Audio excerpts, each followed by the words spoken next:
I said soda won't be ready.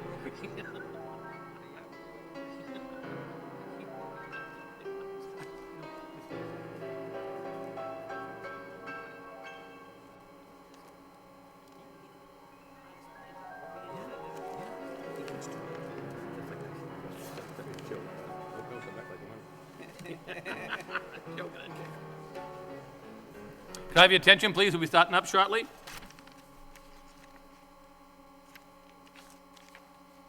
Good evening. Welcome to the Lowell Planning Board meeting for Thursday, September 20th, 2012. This evening, we do have two public hearings. The first one on the agenda is a site plan for 4955 Rock Street, and the second matter on the agenda is a zoning amendment for 219 Westview Road. The first matter, as indicated, is a site plan review, 49-55 Rock Street. The Lowell Planning Board will hold a public hearing to hear all interested persons relative to an application by Habit of Humanity of Greater Lowell for site plan approval for a project located at the above address. The applicant proposes the construction of 2 duplex residential units, total of 4 units and 11 paved off-street parking spaces located behind the building with access from Wigan Court. The applicant is seeking site plan review under section 11.4 of the City of Lowell zoning ordinance. The two parcels combine for a total of approximately 11,552 square feet of land area and are located in the urban neighborhood multi-family zone. When we hear the case for the applicant, please. Is your mic on by any chance? Okay, you have to see the green button, okay? Thank you.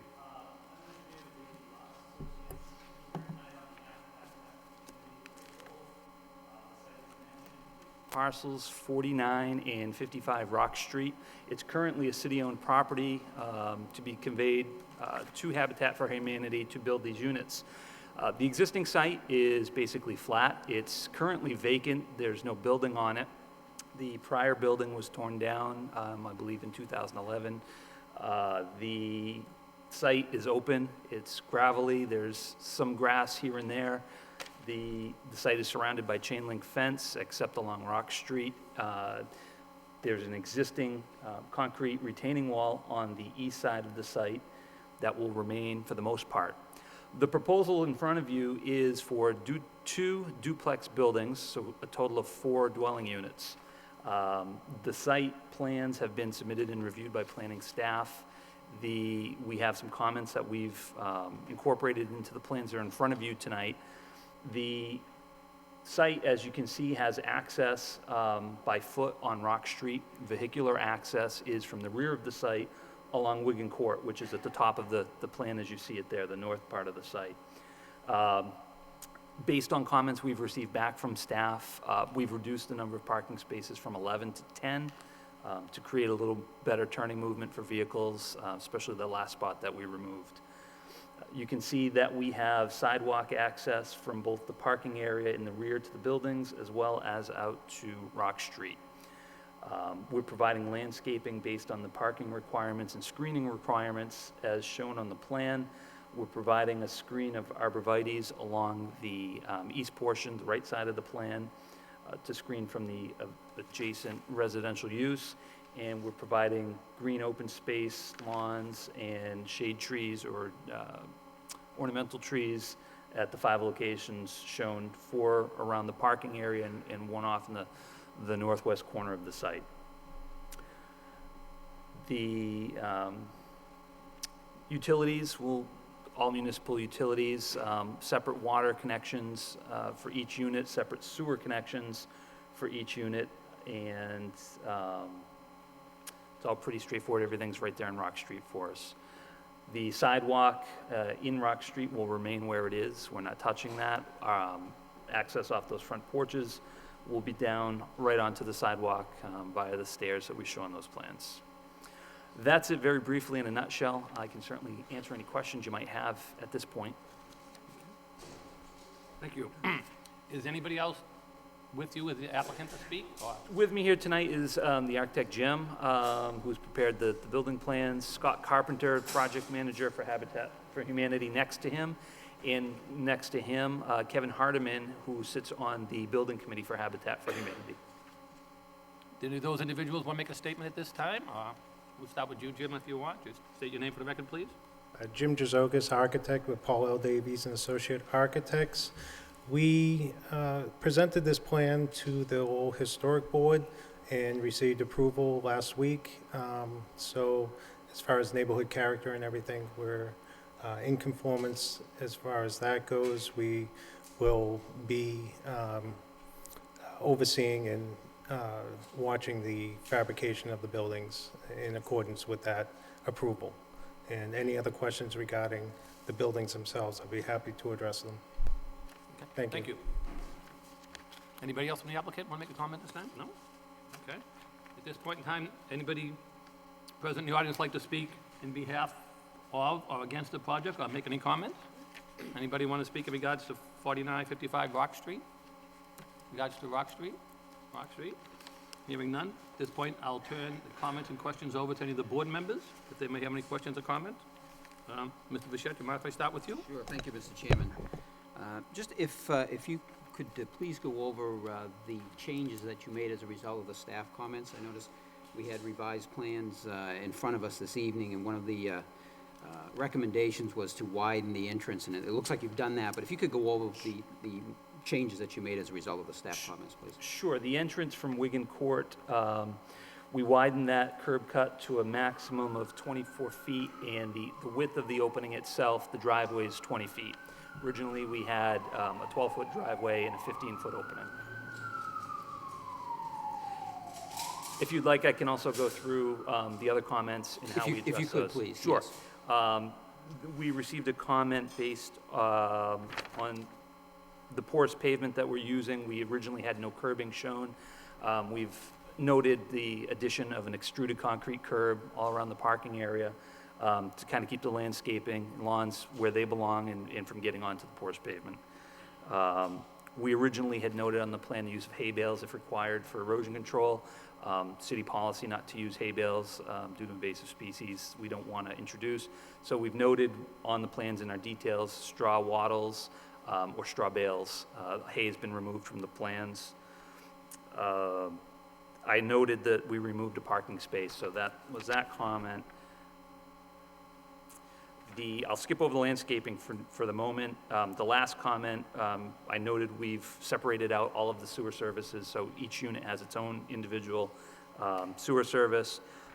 And then the last item related to actually the access from Wigan Court, which we've discussed.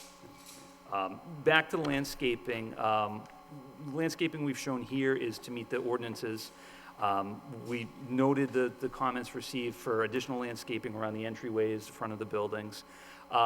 It's been Habitat's experience that when they put in landscaping extensively, it sometimes is neglected. And in upfront cost for that, it goes to waste because it's not often well-maintained or just dies eventually. What Habitat would suggest for this site is to give the opportunity for the homeowners to do their own plantings and hopefully bring their own character to the front of the building with their own green thumbs or such.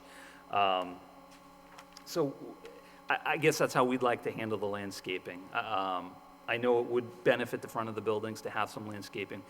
We would just prefer to give the new homeowners a chance to get out there and do it on their own. Now, I know there's different arrangements as to how you select a homeowner, but would the homeowner be selected during the construction phase? And the reason I'm asking is that if we could have you at least work with DPD, and at some point you'd have the homeowner involved in the process, and then work with some sort of a landscaping scheme with DPD, just to even provide the expertise that DPD has, because you could have the homeowner end up putting something in there that they may personally like, but it's just not going to survive. Scott, can you? Just hit the microphone, please, because it doesn't pick up your voice too well. Thank you. And just state your name, please. Scott Carpenter. Thank you. Construction manager for Habitat for Humanity. The selection process for future homeowners is quite extensive, and we're currently going through that process now. We have approximately 124 applicants, so As you can see, the need is great. What we do in that process is try to select the family prior to construction. In this case, we will be finalizing that within the next 6 weeks. We hope to get under construction shortly after that. The families, in turn, when we make a commitment to them, they have to make a commitment to us. So they do actually take maintenance courses, one of them being landscaping. It's part of our federal home loan bank application. We'd be willing to work with you on anything that you suggest as well. Well, what I'm suggesting is that if we would make it a condition that you would be working with DPD landscape design to come up with a scheme. Now, obviously, understanding that, what I get is from a fiscal impact, you don't want something that's going to cost an awful lot of money and throw the budget. Correct. off. Right, I there's understand 120-something plantings there, which we think is excessive to a certain degree. We would want to put some in the front facade to dress it up, but not to that extent, and then teach them as they go. Sure. But currently, do you not have anything, you're not proposing anything in the front, is that correct? The plan as it sits in front of you, there is no landscaping in the front. However, I believe we want to do something. Yeah, we're not going to leave the front of Rock Street barren by any means. Right. But 124 shrubs, we would like to see if you would work with us on that as far as reducing that number so that we don't suffer the loss. If you remember our project on Harmony Way, We're all aware of it, yes. if you go over there, one house looks great, one house doesn't. One house looks great, one house looks okay. And we did extensive landscape in there as well. Right. We're trying to avoid that, is what we're saying. Understood, understood. Mr. Chairman, may I jump in here? Because this goes directly to what was my biggest concern on this project. Is your mic on? It should be, yes. Green light? Okay. Yes, okay. What I very much like about the plan you've proposed are the street trees along Wigan Court. My biggest concern about the plan as proposed is the lack of street trees along Rock Street itself. Now, I look at the plan and I see that the setback of the front of the porches from the street is 5 feet. That is pretty tight to try to put in an actual shade tree. But at the same time, this is something that is a very important design consideration. All of the best neighborhoods in Lowell, regardless of income level, all of the best places to live, all of the best places to walk, have extensive shade trees in front of the houses. And all of particularly the urban neighborhoods that do not have a significant tree cover along the streets suffer for it. Would it be within, especially with the removal of the extra parking space, would it be a possibility for those buildings to move back 4, 6, 8 feet to allow the installation, the movement of a couple of the trees you show on this plan to the front of the buildings? Evening, Mr. Chairman. During the approval process with the historic board and also with the zoning ordinances, we had to conform to the setbacks set by the existing buildings on the street. Therefore, where just kick it back would be outside of the zoning ordinances, because we're in line with the current structures. Right, what the zoning calls for is that the setbacks of the new buildings in these urban neighborhood districts be consistent with the existing setbacks of the buildings on the street. There isn't a definition given for consistent with. Is a foot one way or the other consistent? Is 3 feet one way or the other consistent? Is 5 feet one way or the other consistent? This is a decision that needs to be made on a case-by-case basis.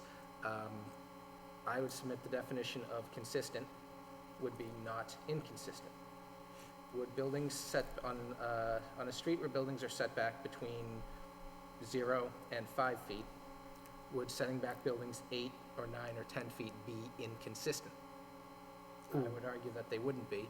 I would argue in particular that that doing so to allow for the location of street trees would be of particular value for the city. Well, Mr. Chairman, I would not recommend setting the buildings back any further because the site is so tight, and we were able to just barely get these buildings on to begin with the parking and everything else, and that would be detrimental to some of the trees in the rear, including the backyard. And keeping it close to the street, I don't think would deter from planting shade trees. We could definitely consider shade trees. If you recall the Pathfinder project just further up the street on the corner of Rock and Willie, we planted, I believe, 6 dogwoods that are just now coming into fruition after 2 or 3 years, and they're slow growing, they're beautiful when they're in blossom, and they do well in partial shade, and they do provide shade after a full lifetime of growth. So in about 5 or 10 years, a tree such as a dogwood or something like that in nature, as opposed to a maple or something that would be much more aggressive, I think it would work out fine here if that works with Habitat's budget and everything else that we talked about before as a contingency. So I would suggest keeping the buildings where they are, but with the ability to plant trees of shade nature and of considerable growth, a medium-sized tree such as a dogwood, just for that, like a crabapple, dogwood. I mean, there's a couple of trees that would provide decent shade that would not upheave the sidewalk and ruin the foundations and start finding its way into the waste pipes. So a tree that would be, I think we could work with the city and work with the budget and work with the new owners for that. But you would be comfortable installing 2 to 3 of those trees, given even the current location of the building? 2 to 3 dogwoods? Now, I personally would be okay, but that would definitely be up to Habitat and up to the landscape and architect to work that out. In addition to providing the shade trees, this would also go directly to, in my mind, the issue of the plantings in the front. The question that was brought up about maintenance, about individual owners taking care of their properties. A dogwood tree requires a great deal less maintenance than annuals or bulbs. Yeah. I'm sorry to interrupt, Mr. Frechette. If you had anything else, go right ahead. No, it's right in line with what the discussion, the topic of the discussion. So certainly, and that was the point, you'd be amenable to that, and that, and again, I think it goes a long way in making sure that it's truly an asset to the neighborhood. I think what you've produced, what you're proposing here is an asset to the neighborhood, and we just want to, again, as Mr. Boyle indicated, regardless of where the property is located in the city of Lowell, it's paramount to this board that we're looking for the best quality that we possibly can get for development within the neighborhoods of the city of Lowell. So certainly if you can work with DPD on that, that's really what we would like to see on the facade or the front yard of the development. Other than that, I think you addressed the comments that DPD had. I think the parking at this point is certainly adequate. The entrance has been addressed, and certainly the landscaping in the back of the building, the open space, I think you've addressed all the other issues. I know the historic board, and I suspect Mr. Lockhart will comment a little bit. You went through quite a process with the historic board as far as the architectural design of the structures. So with that, Mr. Chairman, I have no further comments. Thank you, Mr. Frechette. Mr. Lockhart? Yes, we did at the historic board go over, the architecture in typical fashion. It worked, and it passed very, very easily. It was a good job. I agree with Mr. Boyle's assessment of the street trees. And whether there's room or not, I would encourage you to get something in there. I think it would enhance the property.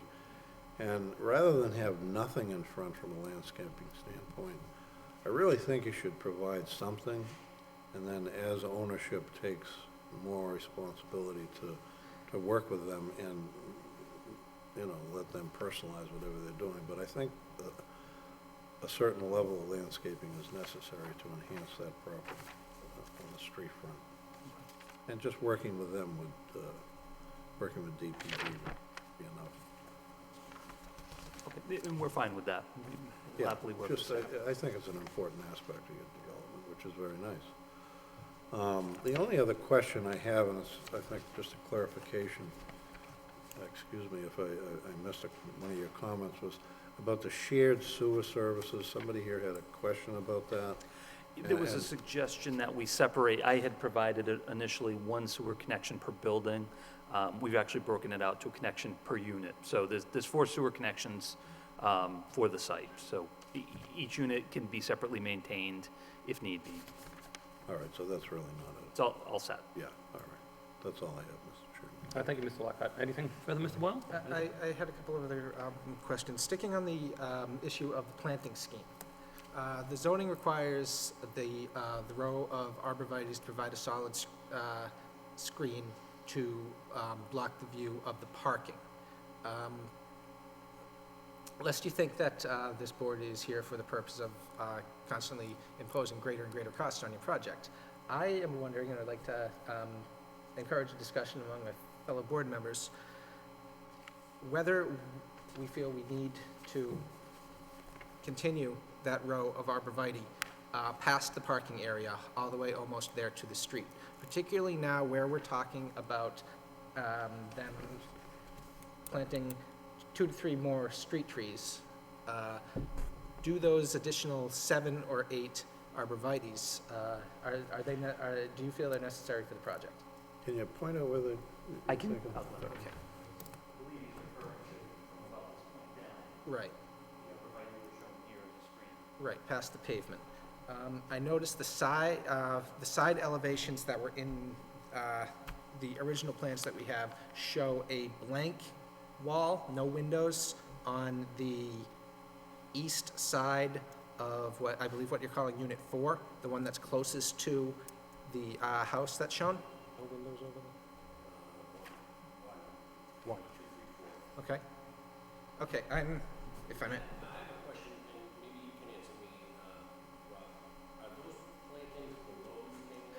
They're on top of it. You're talking about just increasing the density I'm in that area? I'm wondering whether there's actually,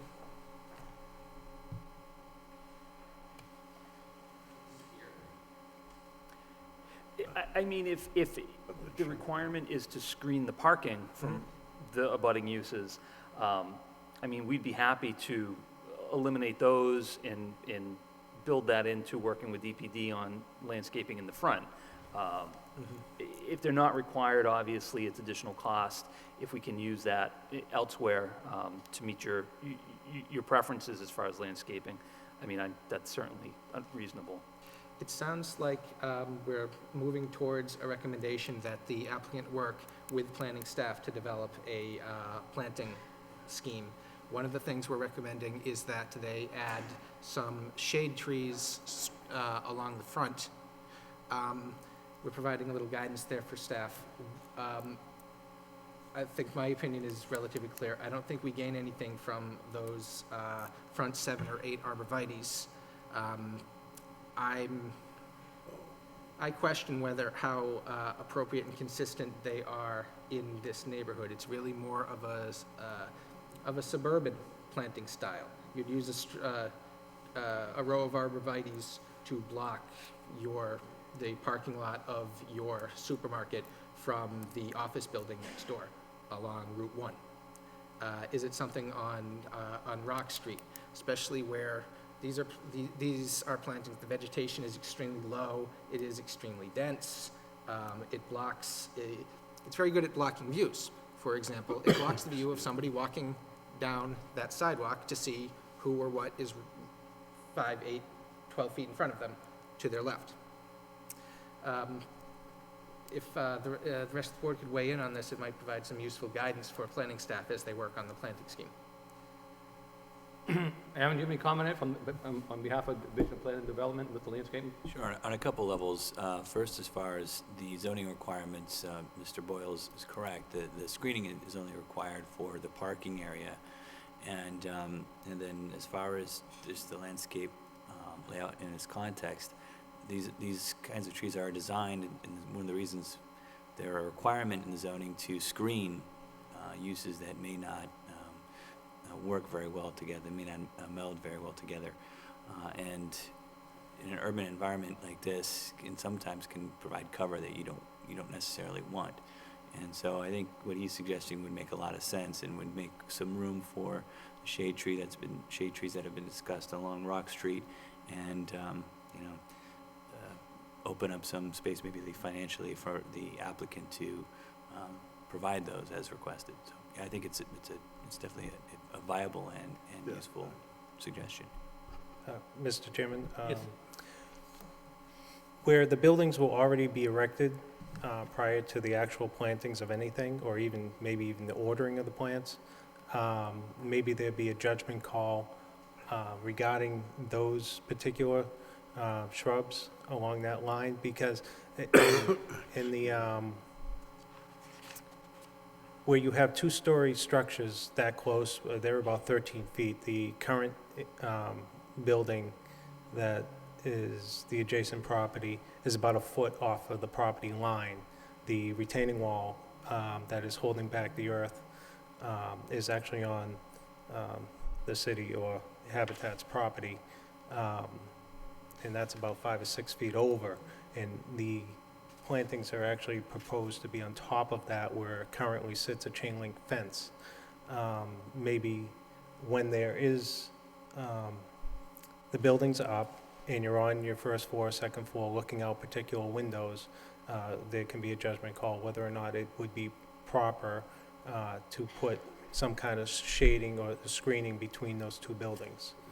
So, Actually, I didn't get an answer to the question I had before. That wall that is facing east, the easternmost facade of the building, facing towards the neighboring house, I believe on the elevations, it shows that to be a blank wall without windows. Is that correct? I can pull it up.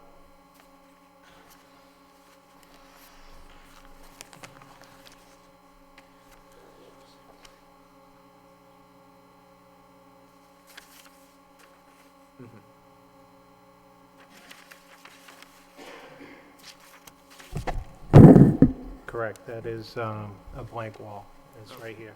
Okay, so that would be something to take into account when considering the need for screening.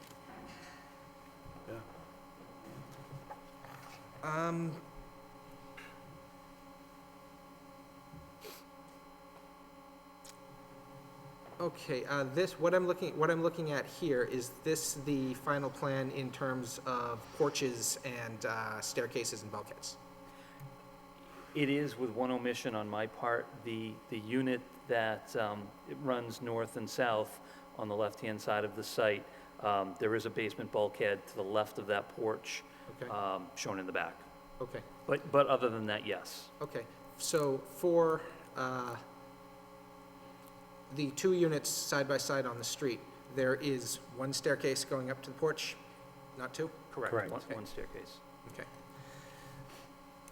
There was some slightly different between the floor plans versus the site plans. There were some differences in the materials we received. Right. One of those, the question I had is for ease of discussion, I'd like to start referring to these, if possible, as going from right to left, 49, 51, 53, and 55 Rock Street. Looking at, it would be 53 Rock Street. That is the one in the rear.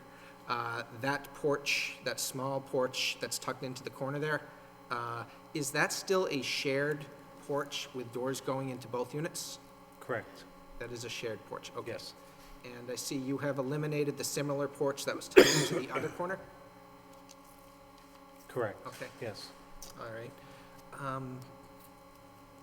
I'm pleased to see you connected the walkways. That was one of my concerns. There's now direct pedestrian access from Rock Street all the way back into the parking area. I was looking at that plan, those plans, and thinking there will, within a couple of years, be a muddy path through their lawn to go from Rock Street to the parking area, so that's very good. The houses back on Wigan Court, do any of them have their frontage, any of them have their front doors on Wigan's Court, or are those all the backs of those houses? From a recollection being out there, the house that's directly in back of the site, I believe they have a side entrance. In fact, they have a small garden and I don't know if it's their front door. I do know when I was out there doing soil testing, the owner came and went through that door.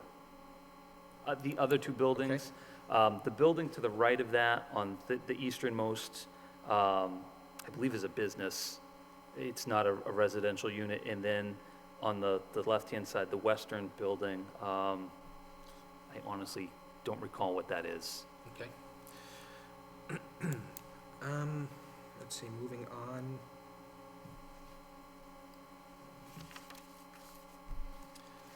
Okay, the drainage, you're really going above and beyond here. You're using the impervious pavement. You're showing both the impervious pavement and the underground filtration system. Correct. And I noticed you said that as a result, this will actually reduce runoff from the site, It will. okay, between the two of those things. Are you using that same impervious pavement for the walkways, or will those be, Those will be paved. We're not using, the porous pavement is strictly the parking area. okay, okay. Now, what is the law on runoff? The law on runoff, there's two separate entities I'd be dealing with here.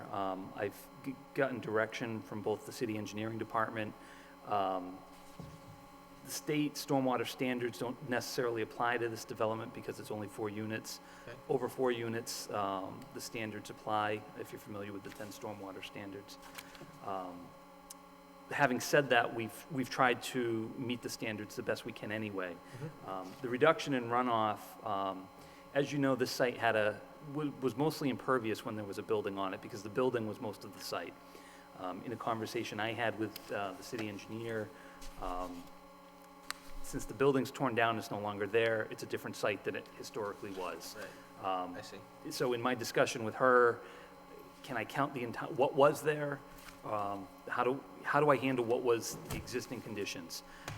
So we basically agreed that I'll count half of what that building was, basically taking a credit for some impervious on the site.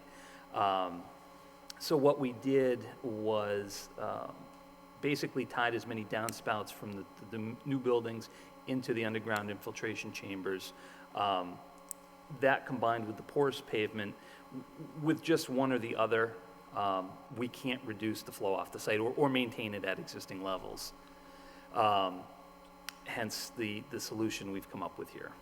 Okay. How much, absent the infiltration system, you would be draining to the surface, or would you be tying into municipal storm drains?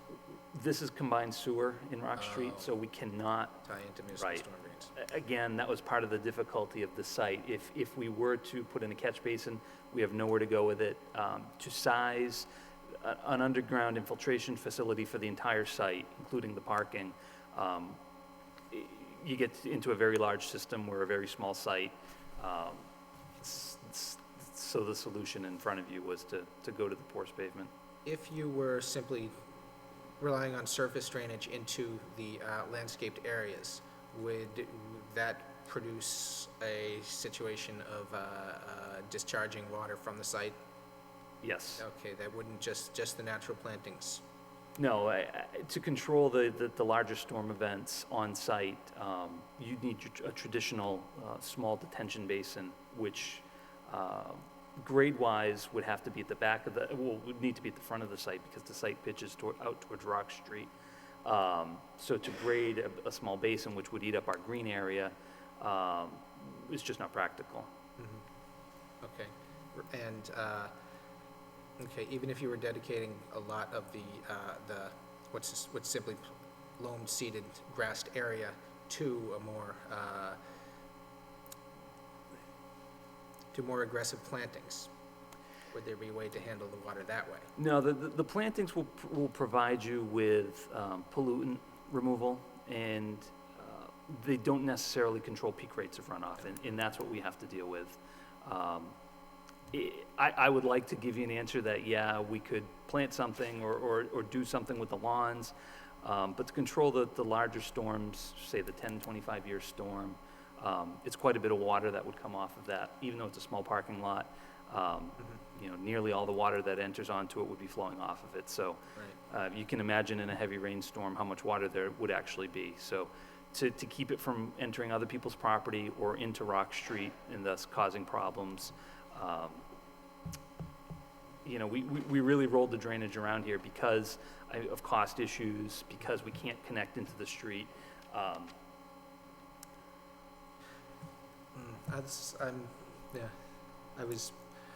I was spitballing there. I was hoping for a certain answer, especially where you're providing one extra parking space you don't even need. This site, by the way, there's over 100 feet of frontage without a single curb cut along Rock Street. Yeah. That is about five legal, official parking spaces. In the acre, it's probably closer to 6 parking spaces, 6 or 7 parking spaces. I certainly don't feel the need for you to go above and beyond what the zoning requires for the parking. And so, yeah, if there was some credible way between using the impervious surface, reducing your parking, reducing the pervious surface, getting creative with your slopes and your plantings and such that you could credibly come before this board and say that you can handle the drainage, you could have handled the drainage, I would have been inclined to not require that underground infiltration system at all.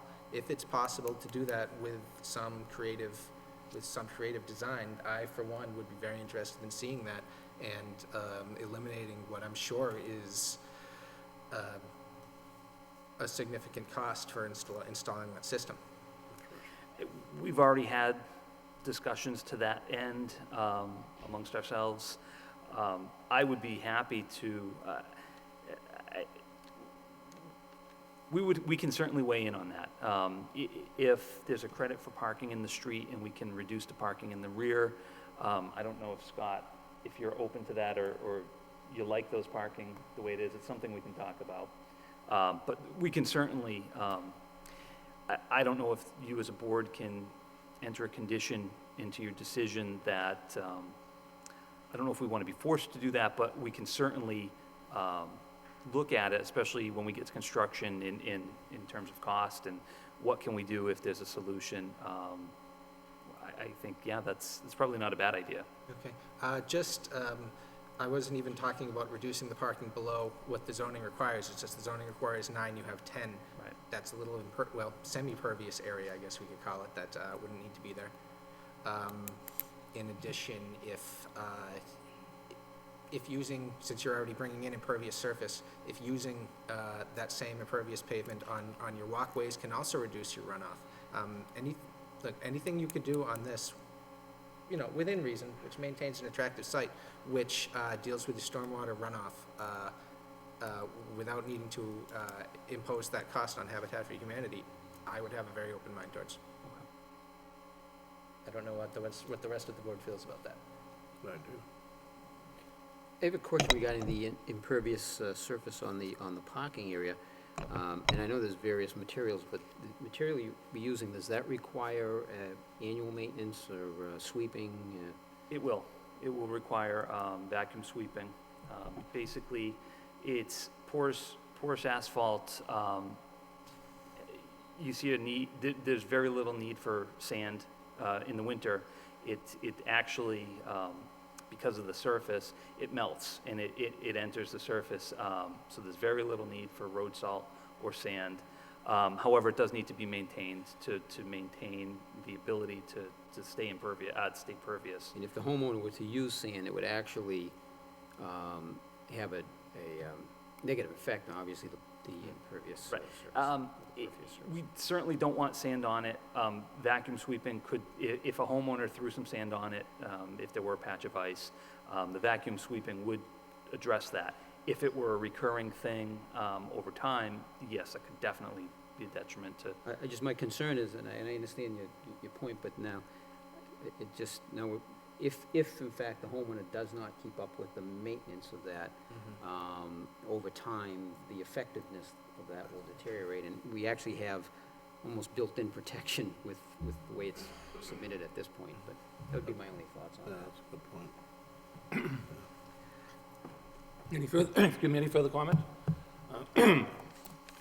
My last comment is in terms of the addresses for the units, were you planning on going with 55 Rock Street, units 1, 2, 3, 4?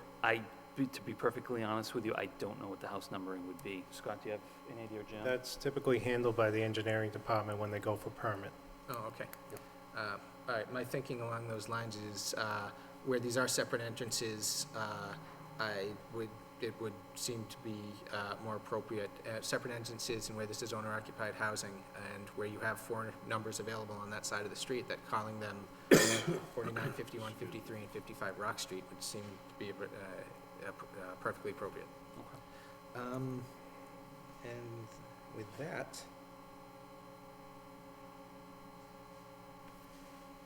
I had a couple questions for staff on the filing. The copy of the application form I got did not have an owner's signature on the signature page. Is there somebody who's supposed to sign that for the city? I believe we had an original copy with the owners. Yeah, okay. Yes, because it had to be signed by the city, and so we wanted to submit the application to the board for review in a timely manner, so that there is a signature Okay. on the original. The page with the table of zoning compliance, is that how the lot area per dwelling unit is supposed to be presented? I looked at that and I thought 4,000 square feet for dwelling unit? That doesn't, in UMF, I don't remember needing that many. But it took me a while to figure that out. It's 1,000 square feet per dwelling unit. I think what they're showing is the combined requirement based on 4 units. Right, the combined requirement. Yeah, that's what threw me. I would have expected to see 1,000 square feet in the first column and 2,888 square feet in the second, I believe was the number that it came out to, as to show per dwelling unit. Trash pickup. You're providing one shared dumpster for them? No, in fact, I've been in contact with the gentleman who's the head of the solid waste program at the health department for this very question. The duplexes actually, as I understand it, qualify for a city trash bin. Excellent. And recycling. So all 4 units will get their own bins and recycling, and it would be placed on Rock Street for pickup. Okay. All right, that was my question. That's all I have, Mr. Chairman. Any other board members have any further comments? I was down there the other day, and I did look at the project, and I believe this is definitely going to be an enhancement to the neighborhood. I like the way you get a lot of the cars off the street, because it could be a narrow street, especially during the wintertime, and I think it will definitely be an improvement to the site. At this point in time, what's the request of the board? Mr. Chairman, I'd like to make a motion to approve the plan, the amended plan that was submitted here this evening, that incorporates the changes from the comments of the memo dated September 13th from DPD, as well as the condition that shade trees be placed on the front of the property, and that the applicant work with DPD regarding the overall landscape design to accommodate the shade trees, and to also address the screening along I believe that's the eastern portion of the property, as it relates to the area between the abutting dwelling unit, beyond the parking area. The motion's made, do we have a second? I'll second the motion. Motion's made and second. All in favor, say aye. Aye. Chair votes yes. Any opposition? Hearing none, the motion carries, 4 in favor, none against. Good luck, thank you very much. Thank you very much. Thank you.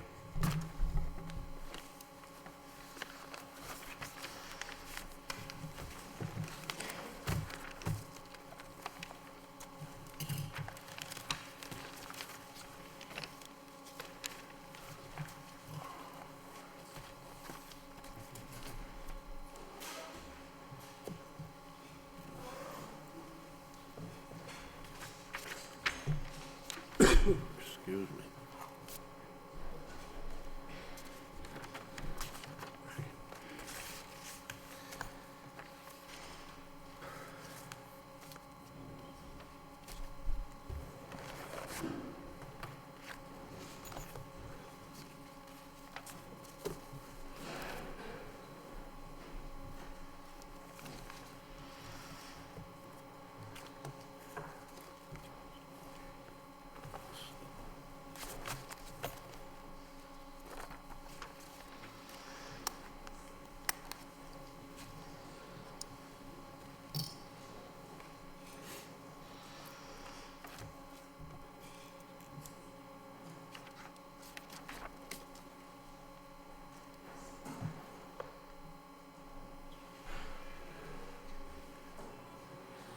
Thank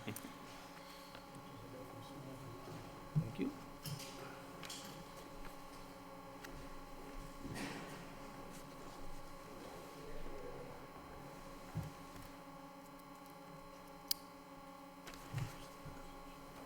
Okay, the next matter on the agenda, while they're setting up, is the zoning amendment. This is 219 Westview Road. The Lowell Planning Board will hold a public hearing to hear all interested persons relative to a proposed zoning amendment to extend the suburban, single-family zoning district to include the entire parcel of land located at 219 Westview Road. The 724,400 square foot property is currently located within both light industrial and suburban single-family zone. This matter is before us this evening for a zoning recommendation only, not for site plan, not for special permit, and not for subdivision. We're only here for a recommendation that we will give to the city council, and that recommendation is non-binding. The city council, I believe, will be taking the matter up on September 25th, I believe is next Tuesday. So we indicated this matter is before us for the zone change only. We've requested all people who speak tonight, one way or another, if they could please sign in the signature board and give their name and address. And at this point in time, I will turn that matter over to the applicant to begin with. Thank you.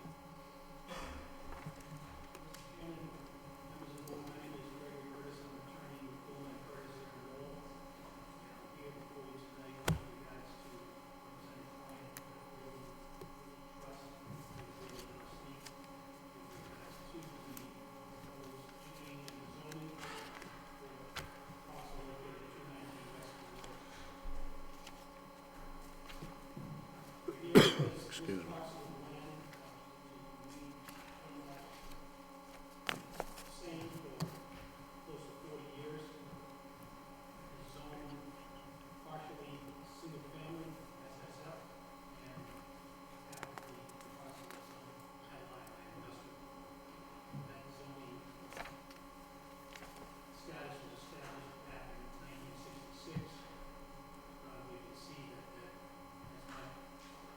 Since that time,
Middlesex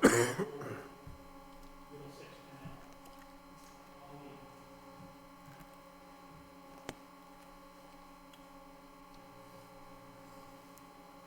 on the plan, you have Locust property, and you have a few homes that were constructed on Westview Road, abutting that LI zone. Again, a portion of the property remains a single family, and there's a 45-foot access that was granted to the owners of the 219 Westview Road property to access that property for future development. That property also encompasses what was the Middlesex Canal, which is a waterway listed, runs from along the Mount Pleasant Golf Course all the way down to Route 3. And that's the extent of the property we're talking about. This has never been developed. It is a registered land. We have a very good definitive plan on that from the land court in 1966. And you're looking at what's in the best interest of those. A lot of people here tonight that have reservations about any type of development down there. I don't see how in the future there's any benefit to remain and this property remain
everybody here that's going to speak either in favor or against understands the process that this would be back here, reviewed by this board if it is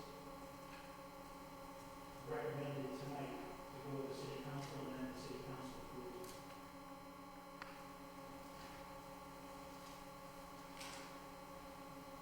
Public safety is always a concern with zoning. I think the zoning laws are put into effect for that particular reason in many areas. What would be the trade-off? If we would have single-family homes in this area that would coincide with what is there. And this is it's a little bit of a different neighborhood when you come down Westview Road. There's a whole variety of homes, from 60s style flat ranches to some farmhouses to the most expensive house in the city, which is down at the end, which was developed a few years back. So there's a whole variety of homes, and they all abut an area which was heavily developed back in the 50s and 60s, and it's a beautiful area, and I think it would only enhance the land, the golf course, property values in the area. That is only being developed for single family. It's been sitting there for 60 years. When the development was done 5 or 6 years ago, the 4 or 5 homes, 6 homes down there, that was not part of this land. That was land that was adjacent to it, that was already in a single family zone. So Westview Road was single family. It's an area behind the existing homes now that we're talking about. And it's still going to be a large area for the LI zone. It basically cuts off at the old Middlesex Canal, which is the waterway.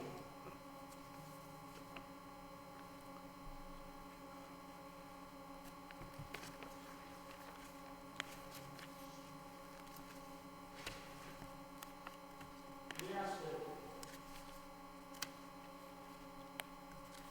you have a chance to do something right here, you have a chance to take a piece of land that is, there's no activity on, it, really not using it for conservation purposes, very difficult to access. It's heavily, heavily wooded, you don't see any access being in there. And allow a small number of homes at some point to be built there that would enhance the neighborhood, preserve the quality of life in that area. Eventually expand in the future to industrial type building that could be built right up to a property line if it was to be constructed. And would not be a benefit to the neighborhood. So with that, I'd like to have Mr. Dale speak a few words, and then we have Andy here to talk about the area that's a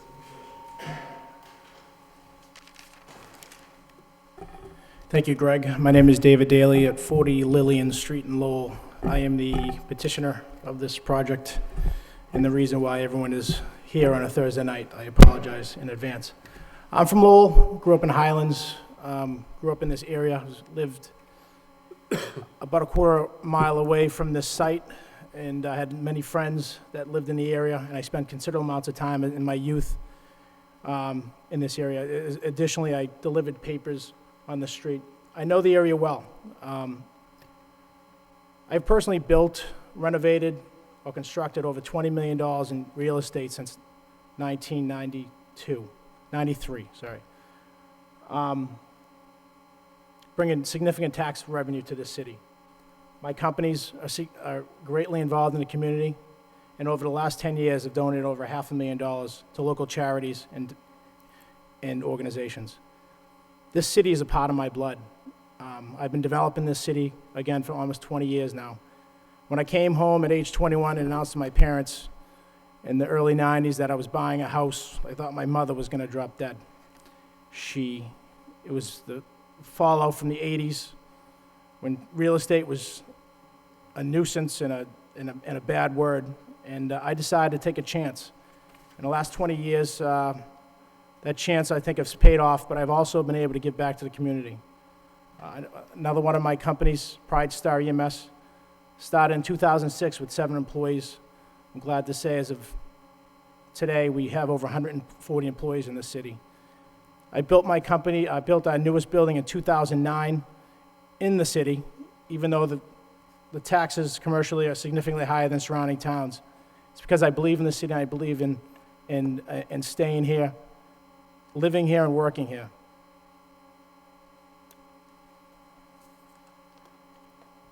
Over the last year, I spent considerable amount of time studying this project. When it was first brought to my attention, I honestly had reservations. I knew about the contentious nature of the project 7 years ago. I remember reading about it. I knew the area well, and I knew the neighbors had concerns. And I still believe to this day, as I did then a year ago, is the most important thing to do is address those concerns. In July, we had 2 town hall meetings where I met with the neighbors at 2 different meeting sites. I listened to their concerns, I listened to their feedback, and have since done that on numerous occasions.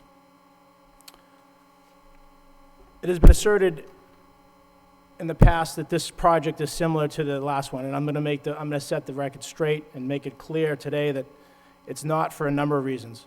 Back in 2004, I believe, when this was originally proposed, it was not proposed as a zoning change. It was proposed as a cluster development under a special permit.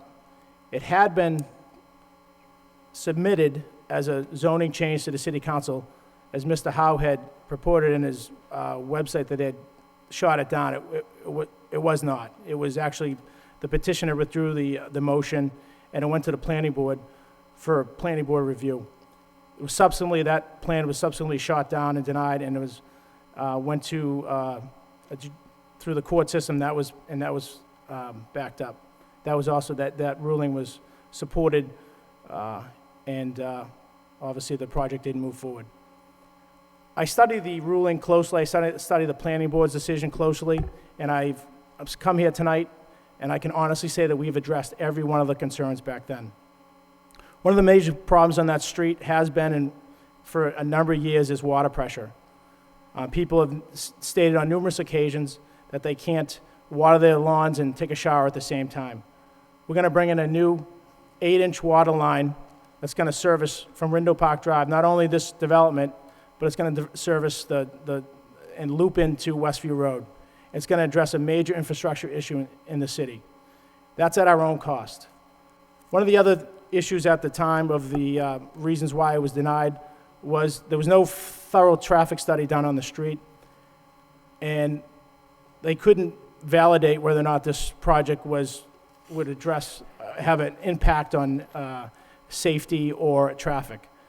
We've engaged the services of Mr. Jack Gillen, who is here tonight, and who composed a 34-page traffic study that thoroughly indicated, based on a 12-unit development, that this would have minimal, if any, impact on this project.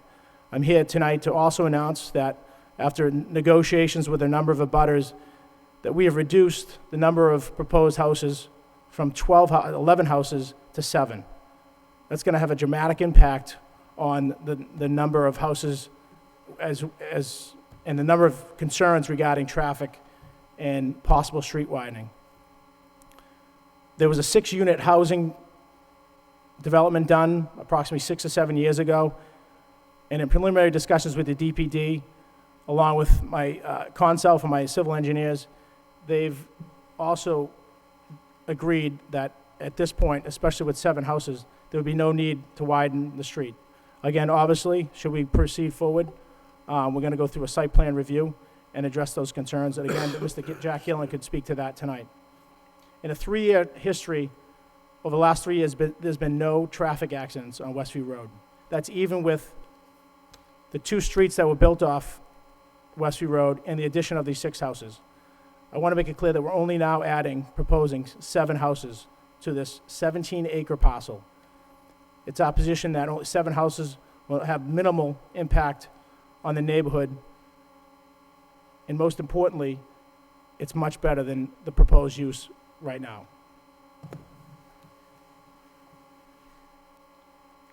The previous project also proposed a cluster development that was based on houses ranging from 2,000 to maybe 2,200 square feet on 3 to 7,000 square foot lots, and they were based on slabs. There was also going to be a 55 and older development.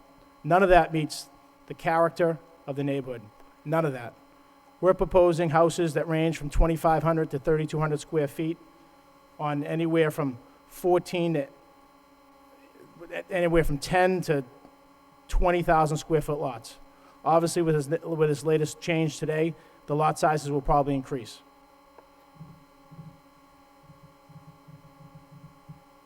Most importantly, these houses are going to match the surrounding homes and mirror the area so that we're going to add character and value to the surrounding homes. Regarding the space of 13.5 acres of land, I'm going to get, Jeff, can you remove the 11 house proposal? Oh, actually put the 7, uh-oh. Put the 8-unit house up.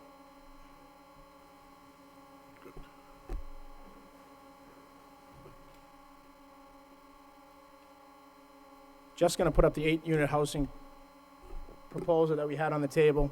Obviously now, we're going to remove one of those houses of the 8-unit housing proposal, and we're going to have 13.5 acres that's going to have a deed restriction on it.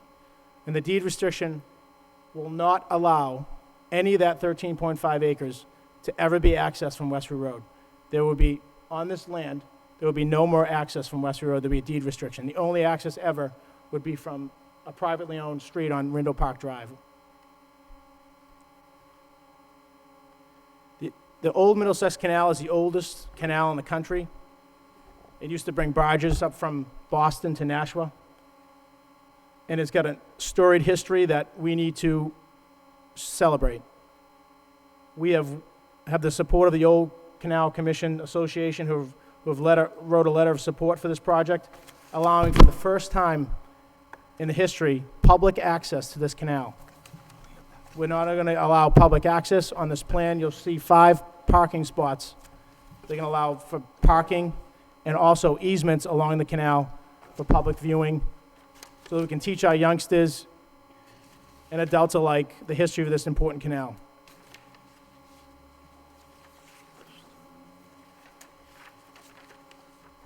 One of the things that Greg had mentioned was the fact that there really is a hardship on this land. The only access on this land that ever has been and ever will be is Westview Road. There is no other access. The purported notion that you could access from Old Canal Road is physically impossible, and Jeff, our engineer, will explain that in more detail. Additionally, the half a million square feet of land on the end of Old Canal Drive is owned by FW Webb. I spoke in detail again today with Ed Welch, the vice president of FW Webb.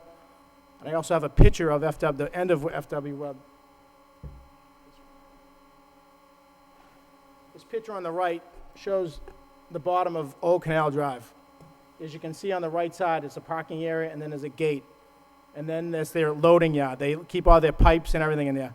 He said I was absolutely crazy to think that FW would ever allow access on a perfectly private area down there for security and liability reasons. They would never sell that or allow any access.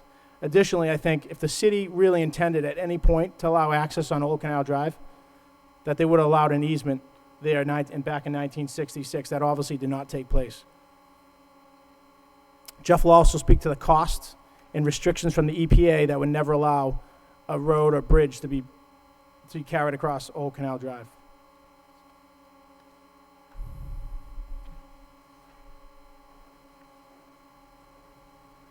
One of the other purported notions on this project that is also inaccurate, and it was stated at a council meeting a couple weeks ago, that we have a 20-foot wide easement into this property.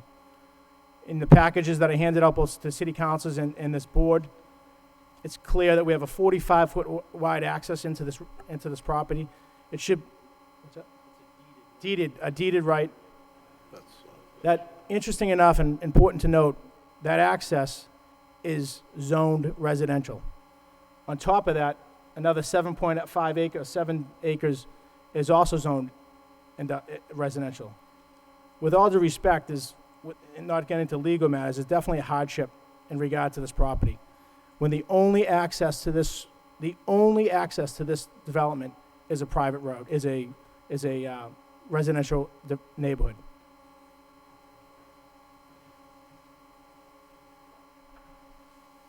You know, the neighbors have complained that they can't walk on the street because of a lack of sidewalks. This project will feature a 45-foot wide street with sidewalks, with conservation land on one side, public access to the canal and open and conservation space, and just a place to, you know, with sidewalks that's currently not on Westview Road. The neighbors' chief concerns have been quite evident in the fact that they don't want the street widened, and I can assure you today that is not our plan.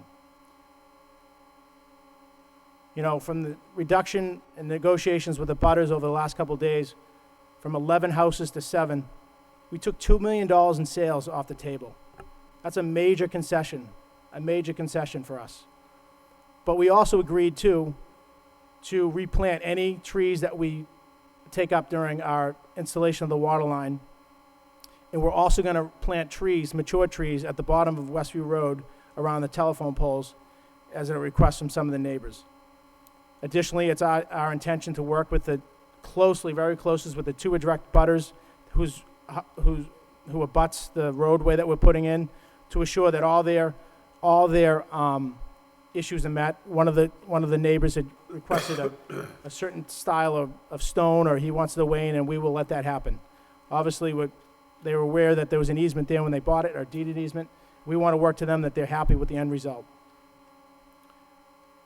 I just want to talk about the effects on local economy. We're going to inject $2.7 million in construction spending into the local economy. That's local hardware stores, Home Depot, Lowe's, local plumbers, electricians. It's a lot of money right now, and at this point, there's no one else doing that. There's been no other development of this size done in almost a decade in this city. This project's going to bring in $60,000 a year in revenue and $600,000 over 10 years. It currently only brings in $4,600 a year. Obviously, if we're going to go towards industrial use, the numbers are a lot lower, and the detriment to the neighborhood a lot worse.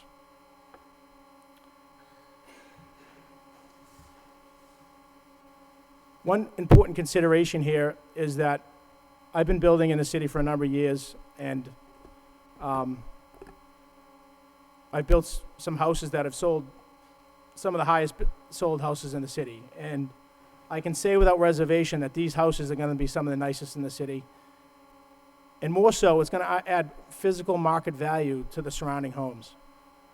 These homes are going to range from anywhere from the high 400s to the high $500,000 range. And that's only going to increase the value of the people around this area. Putting up an industrial steel building is not going to do that. I wouldn't want to look at an industrial steel building like they have up on the backside of Mount Pleasant. Looking at 7 beautiful homes is much more attractive, and it adds value to the neighborhood. The Lowell Sun wrote an article back on September 7th, and I found it extremely troubling. And it states, in Lowell, the number of new home construction has nearly ground to a halt since the recession. In 2005, 230 housing units were approved in Lowell, and the number remained as high as 149 in 2008. But new construction has fallen 90% during a 7-year span. In 2009, only 39 new units were approved. In 2012, to date, only 21 new houses have been approved. Those numbers are staggering, considering the fact that UMass Lowell is building beautiful buildings in every corner. Lowell General Hospital has added one of the most beautiful wings to a hospital I've ever seen. The Fortenberg project downtown is adding $55,000 of commercial space. This city has to realize that commercial development is important, but suburban, middle to high class development is just as important. And it's a problem that we need to address. I received a letter of support today from Joe McNamee and Shayla Mahoney. They're direct abutters to this property on a number of different areas. They own what is public record, so I can announce it, which is the highest assessed house in the city. If there's anyone here looking to protect their interest and their value, It's Joe and Shayla Mahoney. Joe and Shayla McNamee. They wrote a letter in support of this, and they're also instrumental in negotiating the number of homes. I addressed his concerns, and they are both on board. They also weighed in on the fact that they would like these trees planted because it not only affects them, but it affects the whole street, and I agreed to do that. You know, part of your package today, and not to get too negative because I've said I'd take the high road, but I think it's an important note, is that looking at the petition that was signed by neighbors, one of my issues right away I saw is that being in the business world, that it's not notarized and there's no real way to verify these signatures. And just to take the fact that most of them, probably all of them are legitimate. One of the real concerns I have, and you have a letter in your packet, and someone's going to speak to this today, and I sent out a disclaimer letter after I received these disturbing phone calls that these petitioners were going around telling people I'm going to take 10 feet of their land. That has never been the case. I have never said that. I have never alluded to that, and it's 100% dishonest to assert that. Back to the development. This is going to be the Lowell's first green development. Again, we were the recipient of the 2010 Green Building Award, and we're looking to work with the DPD in making this Lowell's first green development and potentially Lowell's first LEED development. We're working with advanced building analysis out of the North Shore and coming up with a plan. Obviously, this is in the preliminary stages, but we have some really progressive ideas for this. I guess I got to ask this question, that where would we be as a city if it wasn't for progress? I was talking to an older gentleman the other day that reminded me back in 1970s, he was part of the group that opposed the build, maybe it was the 60s, he said, he didn't name the date, that opposed the Wang Towers. And he looks back now, and he ended up working there for the last, in the 1990s and in the 2000s. He says it's one of the most beautiful buildings he's been in. And he thinks now about how fiercely he fought this. In the Lowe's department store, he said, when that came about, how they ended up widening the road and addressing the concerns of the neighbors. The key here on any development, and what I'm proud of, is working with people, working with the neighbors, making sure their concerns are met. But we need to have an honest discussion. That's what we're here for today. In closing, I just ask for your support on this petition. At this point, we're asking for a zoning change. No other use makes sense in this zone. None other. If someone can today make an argument that industrial use is the best use for that street, I would love to hear it. It's going to place the property on the tax rolls. It's going to put people to work. It's going to increase the suburban housing that is severely lacking. It's going to allow access to the oldest canal in the country. It's going to add value to the neighborhood and address the major infrastructure issue. Most importantly, we have taken great care to address the concerns of the neighbors. We've held meetings and met with them individually. And after today's announcement, I think making a major concession of taking $2 million in real estate development off the table, and at the same time beautifying the end of Westview Road is a major concession for us. I'm going to end at this point, and I look forward to your support in this project. I'm going to let Jeff weigh in. Thank you.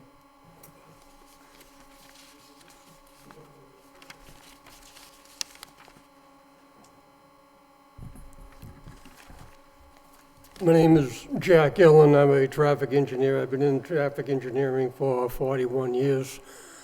Briefly, I'm past president of the Institute of Transportation Engineers in New England Section, past president of Mass Chapter, past director of traffic and parking, town of Brookline, past director of traffic engineering management, city of Boston, city of Quincy. I'm old and I've been around a long time. I was asked to take a look at this and share my thoughts. And I'll be brief on what I did and what I found. I had a machine out here, an automatic traffic recorder, and I set it right at the beginning of the section of roadway that narrowed down to 18 feet. I wanted to know what the volume was on that particular section. It was 22 feet, at least between there and Pine Street. So at that point, I put a machine down to count that. And we also counted the intersection of Westview Road at Pine Street. I counted it from 7 to 9 in the morning in 15-minute increments and from 4 to 6 in the afternoon, so that we could get the 4 highest consecutive 15-minute periods, the peak hour volumes, so we could do capacity calculations. I'll get to that in a minute. What we found is that that section of where it begins to go down to 18 feet, that's 360 vehicles per day, with 28 vehicles in the morning peak hour and 26 during the evening peak hour. In the report that I gave you, I looked at the volumes and the capacities, but what I want to talk about right now is the trip generation and the distribution. You had a handout, but now we're down to 7 units. The 7 units will generate approximately 5 to 7 trips during the morning peak hour, with 2 inbound and 5 outbound, and the project will also generate approximately 7 trips during the evening peak hour, with 3 inbound, 4 inbound and 3 outbound, 4 inbound, 3 outbound. So the volumes are fairly low. The capacity calculations show that the intersection of Pine Street at Westview Road will continue to operate, with Pine operating at an A level of service with little to no delay, and Westview Road having a B level of service with very short delays. I looked, there were no crashes during the 3-year period that were provided by the Mass Department of Transportation on their computer system. And I did look at the poison distribution probability of vehicles that may pass each other in that 1,200-foot section. That's 18 feet. Now, that 18-foot section does run about 1,200 feet, but there are also breaks about every 300 to 400 feet with Westview Drive in there and Colonial Park Drive, and there are other driveways that are fairly wide in there. So people could pass in that area, and the sight distance is 500 feet. So we did a comparison. Also, I should mention that I also looked at the speed on that, and the speed on Westview Road was fairly low in that 22 section area. The average speed was 23. The design speed, the 85th percentile speed, was 28 miles per hour. When we look at the directional distribution and the volumes, there was a very, very slim chance that 2 vehicles would be passed in that area. I mean, when you put in numbers into formulas, you're going to get answers. And based on what we looked at that distribution curve, there was only a 0.03% chance that 2 vehicles would be passing each other at the same time. That's pretty much because the volumes are down, and during the peak hours with the new volumes, the 7 trips in the morning will have, like I say, 2 in and 5 out, and that 7 is equivalent to about 1 vehicle every 9 minutes, and they're not both going in the same direction, you see. So, and then in the evening peak hour, again, we're looking at about 7 trips, and again, about 1 in every 9 minutes.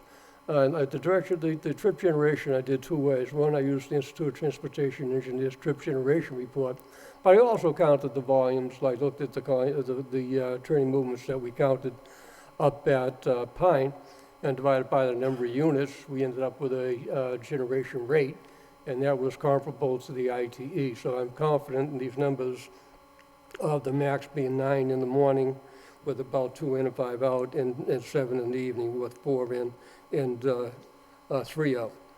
So in a nutshell, looking at the capacity calcs, the levels of service, the delay at the Westview Road, Pine Street intersection, the delays do not change the level of service, the thresholds don't change, it stays the same. There isn't enough impact to change those numbers. And there is there is data in this, and we also provided a whole lot of pictures, and there was a landscape truck, pickup truck with a trailer parked on the 18-foot section, and people were going by, I was going by, there wasn't a problem in that at all.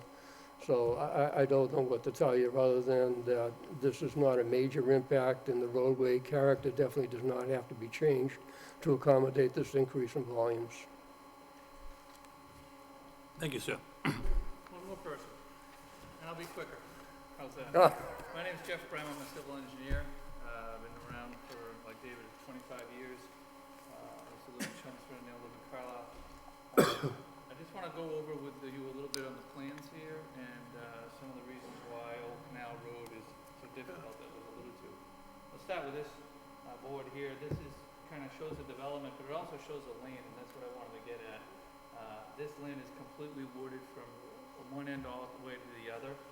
This is the golf course, the first green here, the tees, right about this right-of-way that was mentioned, that's on Westview Street, which is here, then move over here. As Greg mentioned, this is a land court plan, so from my point of view, there's no question of where the boundaries are, and they're shown here in color. There's a total of 17 acres, and 10 acres is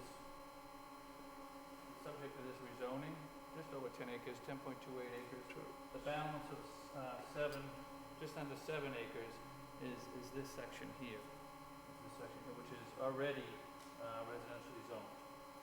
So it's only a portion of total property, and I don't know if that's been clear. As far as the land itself, there are some wetlands on it, on the actual property. The discharge point, this is the beginning of a small wetland system. Pretty narrow system that comes down here that was recently flagged by us as it was by the previous developer. There's another small finger-like system here that also takes discharge from Westview Road, the extension. And then these pockets, I'm gonna put my hand over, this is upland, upland, upland here. And then this balance of this is part of that large wetland that I'll talk about in a minute. Overall, there's about, I think it's 8 acres of upland and 9 acres of wetland, so it's pretty much half and half. And as was alluded to by David, Black Brook, which is Old Middlesex Canal, goes right through the property. As a little history note, I walked this property back in the 80s with Donald Van Greeby. He was one of the original owners of the property. I had a plan I pulled out of my file from, I think, 1989, when I walked with Donald and Dr. Jack Mallett, and we started looking at the plan. So I've been involved with this for a long, long time. It's been on the shelf for a long time as well. But Donald and I walked it. I thought that'd be an interesting point. Back then, I don't know if you knew this, but he was on the Middlesex Canal Commission. He was one of the commissioners, and he was a civil engineer from MIT, civil engineer, so I didn't know him that well at the time, and we talked about the Middlesex Canal, and you probably already know it's on the ASCE National Historic Register, and it's really a treat to have this in the city. Now, right now, it's completely inaccessible, and what David wants to do is, when he builds this roadway, to build a access point to this section of the canal. I've seen various sections of the canal from Lowell, Chelmsford, Billerica, I think I've seen some in Arlington, and this section right here is about the cleanest section I've ever seen. I mean, other than, obviously, trees have fallen on it, but you can see the cut banks, you can see where the barge went, you can see where the tow path was. It's clear, it's amazing. And so it's just a treasure that you will be able to allow some access to the general public where they don't really get it now, to see one of our historic landmarks. Now, let's talk about this. Black Brook comes as part of this wetland. I'm going to move over to this board here. Again, this is the site locus. This is the section we're talking about rezoning the LI. And this is the rest of the LI. And this is Old Canal Road right here. You notice that I could see it, but you probably can't. That's Old Canal. And there's these long finger-like projections of land area. That's where their driveway access is to FWF. This is the big parking lot where they have a lot of pipes and so forth. And then on the back edge of the parking lot is this giant wetland. And there's a 350-foot, closest point really is 350 feet. And that part is important because I deal with the Army Corps DEP almost every day.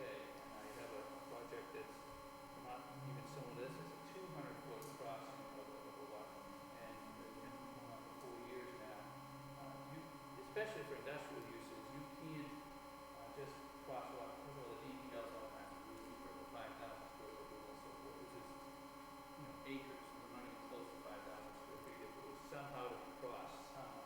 But then again, as far as both the DEP and EPA, they have this thing called alternative analysis. You have to provide an analysis that you have no other way to get to that property. And there is another way, and that's what we're talking about, this other way. So the big problem with EPA is going to be, well, access it from the other direction, which is westward. So now if this were to be zoned and continued as industrial, I know that the environmental regulators would put it right back and say that you have to have access down to the road. And there is legal, valid access without crossing any wetlands. That's problem number one. Problem number two is even if you didn't do that, they would have, this is industrial land, so you have certain rules that allow access over wetlands that are below certain thresholds that you don't need to get, NEPA filings, other state filings that you don't have to do. This one would have everything. It would have broken every threshold that you can have, including category 1 down. I deal with Army Corps on a regular basis, and I asked some people recently, about a year ago, how many category 1 projects are there in this region? And I talked to Karen Fergara, she said maybe 1 or 2 every couple of years. That's all projects in the New England region, 1 or 2 category 2. Category 1. That means those are the big projects, the big, the giant public infrastructure projects occasionally do category 1. This would be a category 1. This would be Excuse me. would be that kind of the top 5 or 10 projects in a decade that the EPA gets. They're not going to do this. This would be top on their list to somehow not approve, and there's all kinds of ways they could do that. That's if that FW would provide access, and if you can get across it. And then you'd be crossing the Middlesex Canal as well, and with another bridge or some other construction. It doesn't make sense, and it wouldn't be permitted. I can't, no one should be private, but I try to not, this would not. So really, access in this direction is really infeasible. So now you're left with, do you want to keep a 17-acre piece divided, 7 acres residential, 10 acres industrial, accessing off Westview Road, and some of the industrial uses, and you know your rules better than I do, but there are uses that really are not conducive to this area. Automotive repair garage, radio, transmission stations, towers. There's all kinds of uses that are allowed by right that don't seem appropriate for use in the neighborhood, let alone with access on Westview Road. So that's, I guess, my thought on that. I will say that you all know when we come in with a definitive subdivision plan, all the details as far as drainage, sewage and water, roadway width, access, site distance, road profiles, all those things we'll be discussing when we have final plans. You've heard enough from us, so you ask questions and hear from the audience. Thank you. Does anybody else want to speak on behalf of the applicant? Because we did receive some letters. I will read the letters into the record, and then we'll turn it over to the public for their comments for or against. Let me start off. I do have a letter here addressed to the planning board. Dear ladies and gentlemen, please find attached terminated petition signed by most of the residents of Westview Road. It is my understanding that the matter will be conducted before the planning board on September 20th and the city council on September 25th. I would appreciate it very much if this be brought to the attention of the members of the planning board and members of the city council. We, the undersigned, hereby certified that within signatures were collected by us without any promises of offers or favor of any kind. Inquiries were answered truthfully and fairly to the best of our understanding and belief. Trusting all is well with you, this is John and Martha Lynch. I don't see an address there. And Anthony and Lucy Patillo. And then I looked and I read the addresses that's signed. It appears to me that there is approximately 57 or 59. Part of my copy was cut off at the bottom. 48, 49, 50, 51, 52, 53, 54, 55, 55. So it would be approximately 62 signatures. The next one I have is letter of support, character reference to whom it may concern, as a land abutter, 181 Westview Road, on the proposed 219 Westview Road development project. Please accept this written character reference and letter of support due to my absence of this meeting. In regards to the development reference above, I am in favor of this plan and believe it will be carried out in a professional, intelligent process in line with the helpful information that has been provided thus far. I understand that the quaintness of our neighborhood will remain intact and in some cases be improved upon. Specifically, our water pressure and more importantly, my home value, which has declined in recent years due to the economy. I have observed David Daly's community projects in the past, and they have always been accurate to what was originally proposed. They've been respected of the existing surroundings and environmental concerns. I can confidently say that he has always displayed integrity, honesty, and compassion, and believes this leadership in the development will reflect those values. In closing, I would just like to reference an experience I found troubling. A few weeks ago, I was approached by a neighbor requesting I sign a petition against the zoning change. In the course of our conversation, he referenced that he could possibly lose some of my front yard due to lack of taking as a result of this project. I subsequently spoke with the developer who reassures me that this was not true and was never a consideration. The developer indicated that he had also been contacted by other neighbors who reported hearing the same. Regards, Josh Ashland. Moving along, we have another letter from the Middlesex Canal Association. The Board of Directors of the Middlesex Canal Association wishing to express its support of the weight of 8-lot Westview Road residential project and the hope that it will promote better access to and preservation of Middlesex Canal and the area abutting the development. Middlesex Canal is included in the National Register of Historic Places. We believe that the project, as presented, will have no adverse effects upon the canal. Since the extended stretch of the canal between Mount Pleasant Golf Course and Route 3 runs mainly in an area of wetland open space and is not easily accessible without some street or pathway, our support depends upon having access through the project to the canal. We also appreciate that there will be public parking, as an association sometimes connects group walks along the canal towpath. Thank you for allowing the comment upon this matter. This is signed Jeremiah Breen, President of Middlesex Canal Association. Next matter is Thomas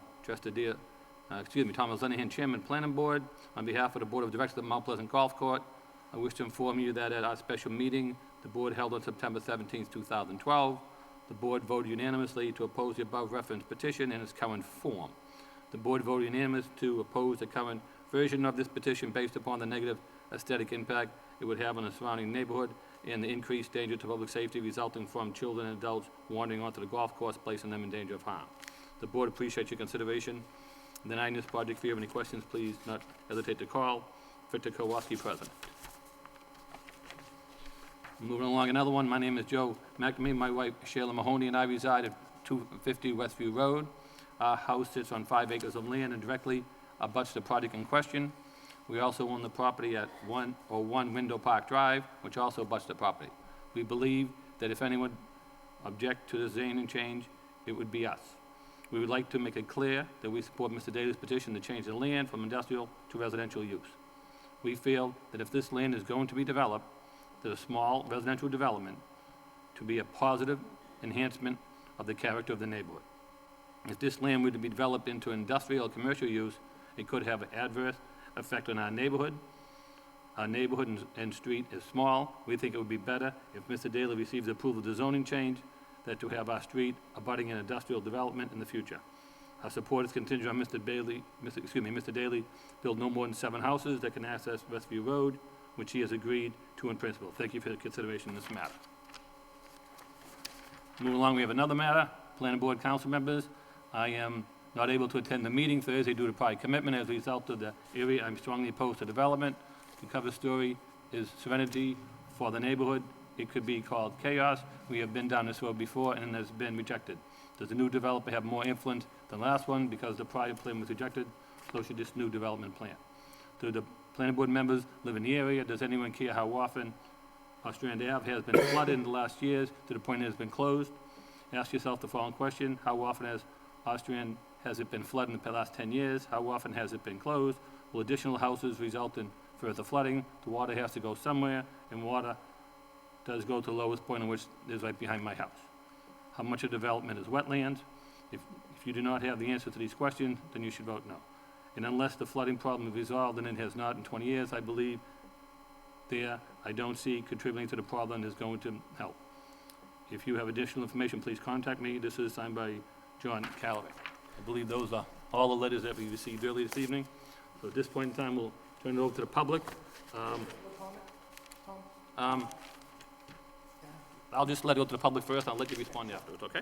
So at this point in time, if anybody would like to speak in favor or against, they can come to the podium, state their name and address for the record, and please sign in. Good evening, Mr. Chairman, members of the board. For the record, my name is Bill Bailey. I reside at 8 Westview Drive.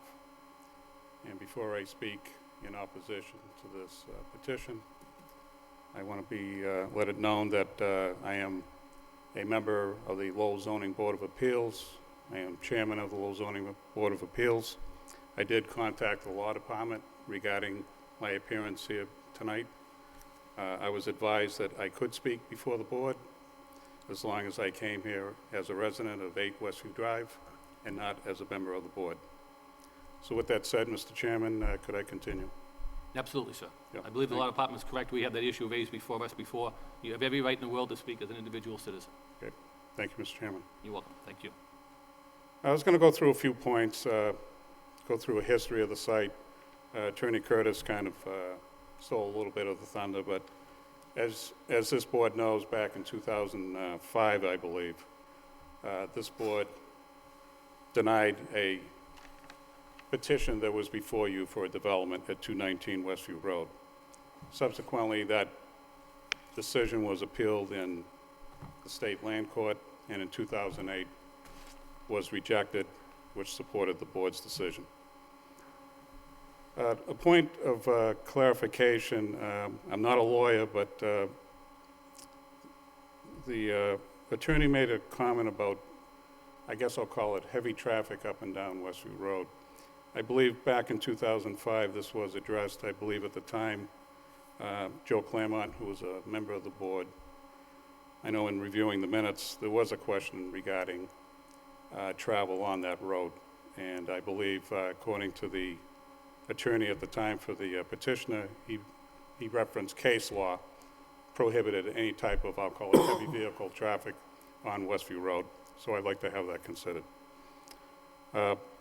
Regarding the Westview Road area, as the board knows, it's a dead-end street. There are literally no sidewalks. There are narrow traffic lanes. And to be frank with you, the road is used as a walking road.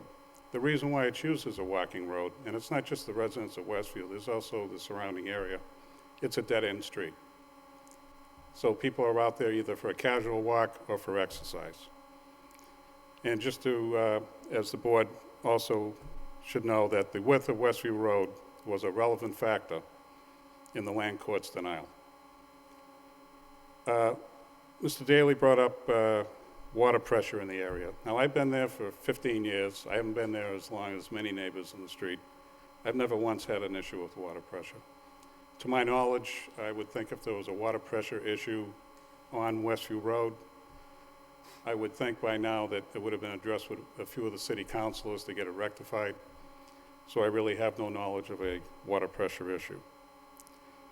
The parcel, as it's been talked about, is a heavily wooded area. It's wetlands are contained there. It's in a floodplain. But the area also provides the neighborhood and Mount Pleasant Country Club, which I am also a member at, with a rural border and aesthetically pleasing area.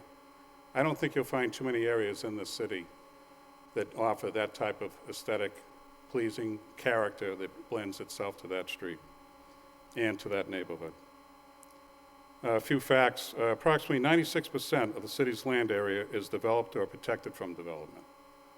The majority of the undeveloped land is in floodplain or wetland resource areas.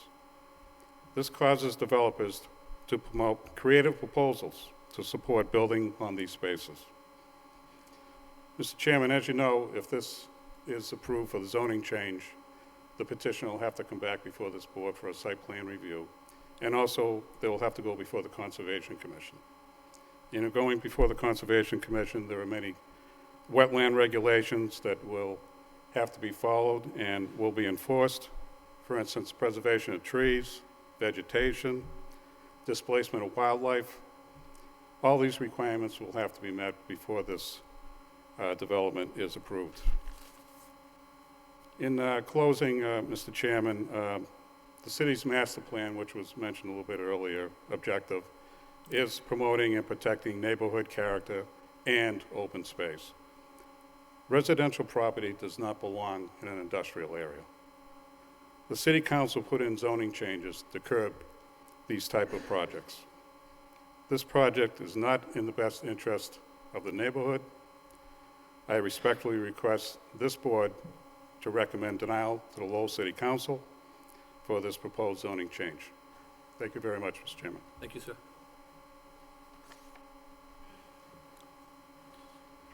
Good evening. My name is Richard P. Howe Jr., and I live at 130 Westview Road. I was also born and raised in the Highlands, like many of my neighbors who oppose this project, and we all give back to the community in our own way, and that's irrelevant, so I'll stop talking about it. I want to first correct a misstatement of the fact Mr. Bailey alluded to, but I want to emphasize it because it's in the record, and that was made by Attorney Curtis, and it was echoed by Mr. Brim, and that was that heavy trucks would travel up and down Westview Road if this site was developed as industrial. Well, we know that in Massachusetts you cannot access an industrial use over residential property, so that's a non-issue. I also heard from the proponent that he was able, or his predecessor was able to obtain a 45-foot easement from Westview Road. Well, he could similarly obtain an easement from Old Canal Drive. It might not be financially feasible for him at this time, but it's possible. It is not a legal impossibility. And that's important because the developer doesn't get to set the timetable for when land can be developed. In 1970, Paul Songas sat at that last desk over there as a city councilor and advocated that the canals of Lowell be filled in and transformed into a road system.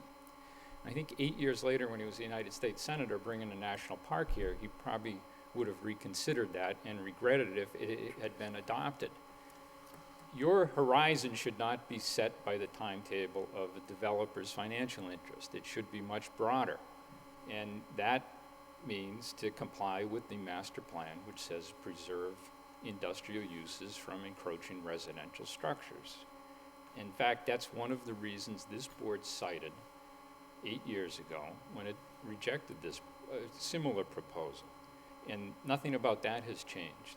The ability to access it hasn't improved or gotten worse. It's exactly the same as it was back in 2004. Now, Mr. Daly alluded to this being a high-class suburban-style development, but that is entirely at odds with the direction of the city's development. The director of planning and development of this city has said that we cannot out-suburb the suburbs, that we have to embrace our nature as an urban community. This goes contrary to that. Mr. Daly also said that this is a green project. Well, the greenest use of this property is to leave it as is and not develop it at all. You don't have to deny anything other than his proposal. Just leave it as is. Now, getting back to that 2004, 2005, 2006, 2007 hearing on this prior proposal that was rejected not once but twice by this board, because in the interim, the land court, it was appealed to land court, it was remanded here, and you again rejected it. Besides non-compliance with the master plan, this board cited two reasons, neither of which has been addressed tonight by the proponent.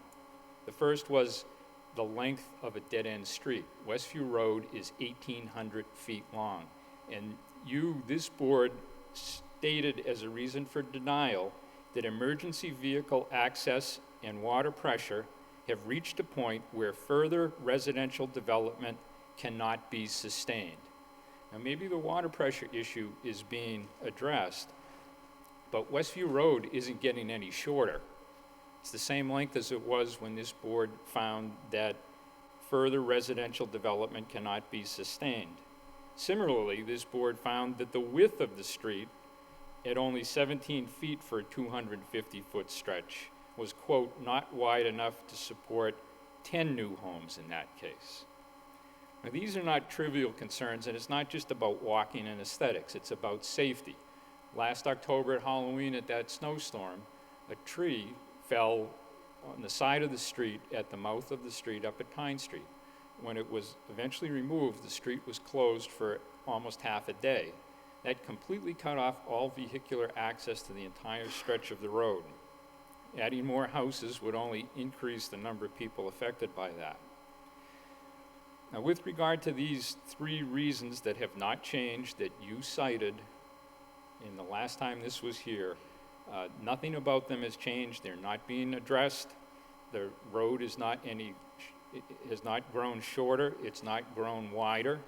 And the developer should not be able to spin the roulette wheel repeatedly, come before this board, hoping for the right combination of factors to get a different decision.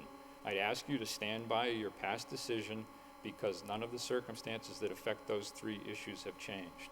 Can I ask you a question, Mr. Howell? Yes, That wasn't for the zone change. That was a site plan. You're quoting the court decision. Yes. Nothing to do with the zone change, correct? it was for the planned residential development.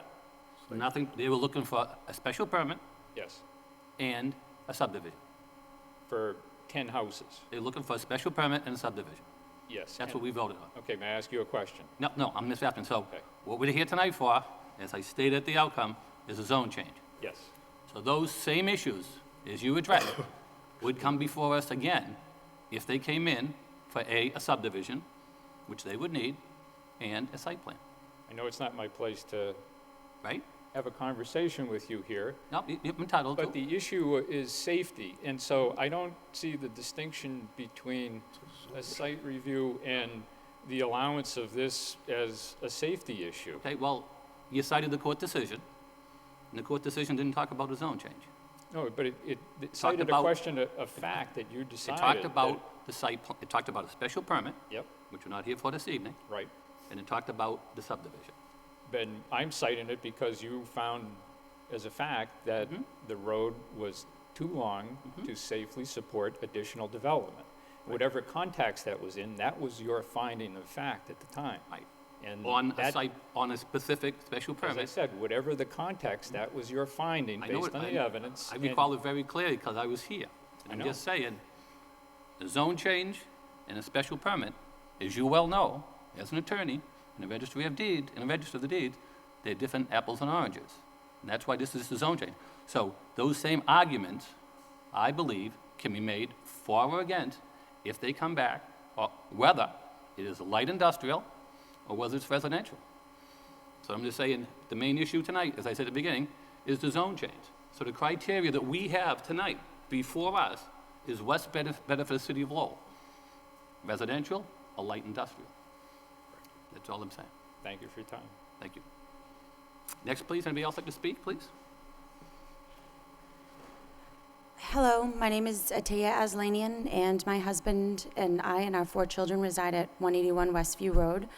I want to first start off by saying that I have known Dave Daly for quite some time, and I do believe that he has the people of Westview Road, their best interests in mind. I do share the concerns, and I do respect the concerns that our neighbors do have.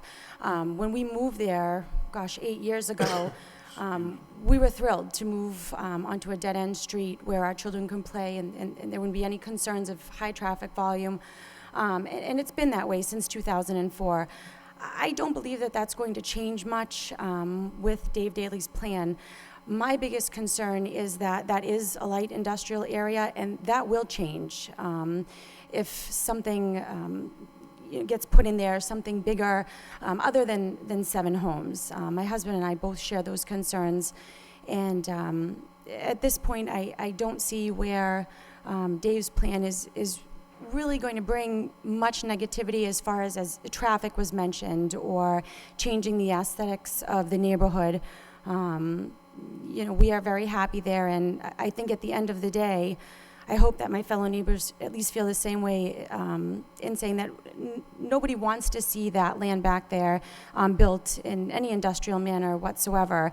And if anything is going to go up in that area, I would like to see it be residential. And I do think that there are benefits to that. And I speak on behalf of myself and my husband. Thank you, ma'am.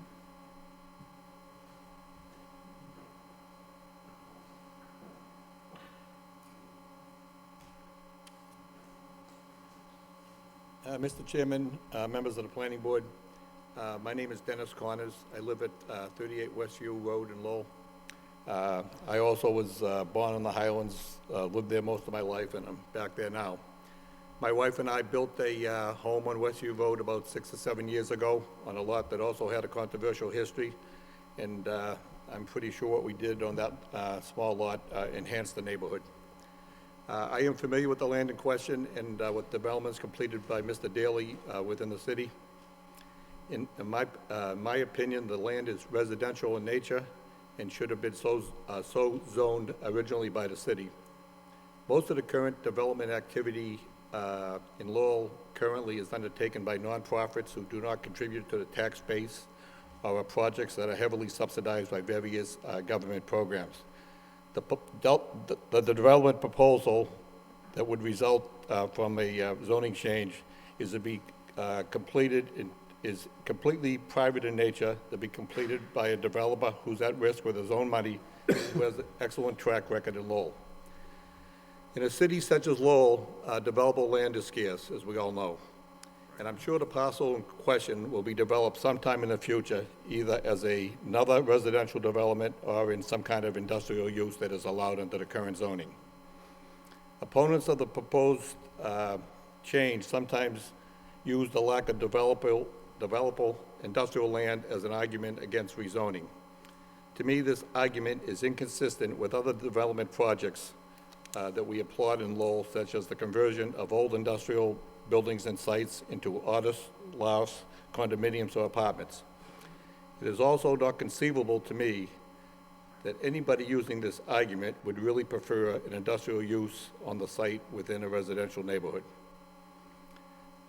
I am confident that if the rezoning is allowed, this planning board, the Conservation Commission, the city's engineering and inspectional services departments will provide the guidance and oversight necessary to address any concern we as neighbors may have.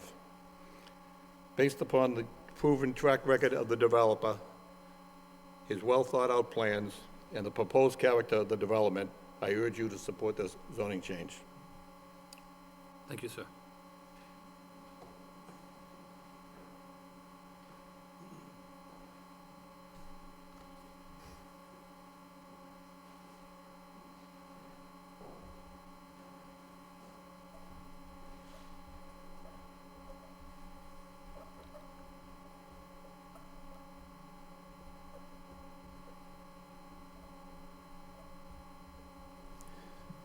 Mr. Chairman, excuse me, Mr. Chairman and members of the Planning Board, my name is T.J. McKiernan.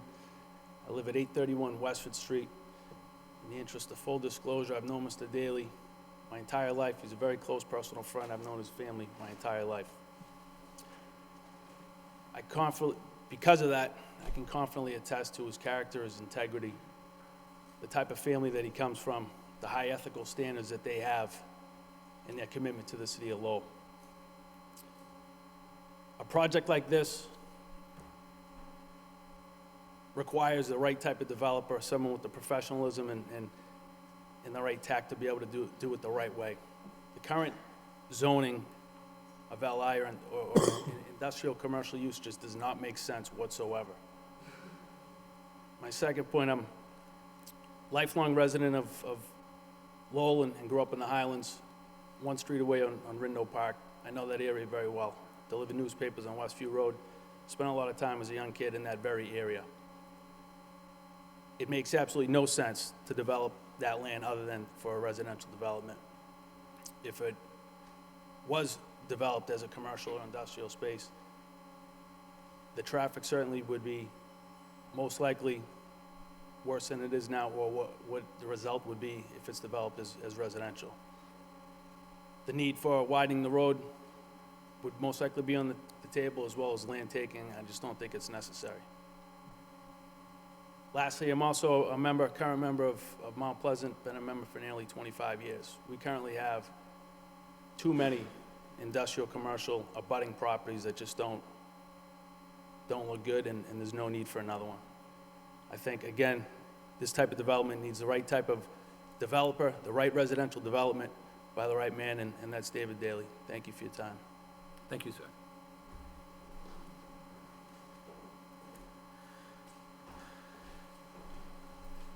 Mr. Chairman, members of the planning board, my name is Bob McMahon. I live at 55 Lincoln Parkway, and I am a Lowell born, raised, and still here after 75 years. I come before you in support to rezone 10.2 acres of industrial land to residential land. Also to support the subdivision, which will be one of the finest subdivisions the city of Lowell has seen in many years. We look for residential property to be developed, and we get a developer who is willing to put his life savings into a development like this. There's strong opposition that comes out. I believe this will be the finest subdivision in the city of Lowell. I can look at $500,000 to $600,000 in regards to the selling prices of these homes. That is quite a thing with the economy being the way it is today. I really would like to see the development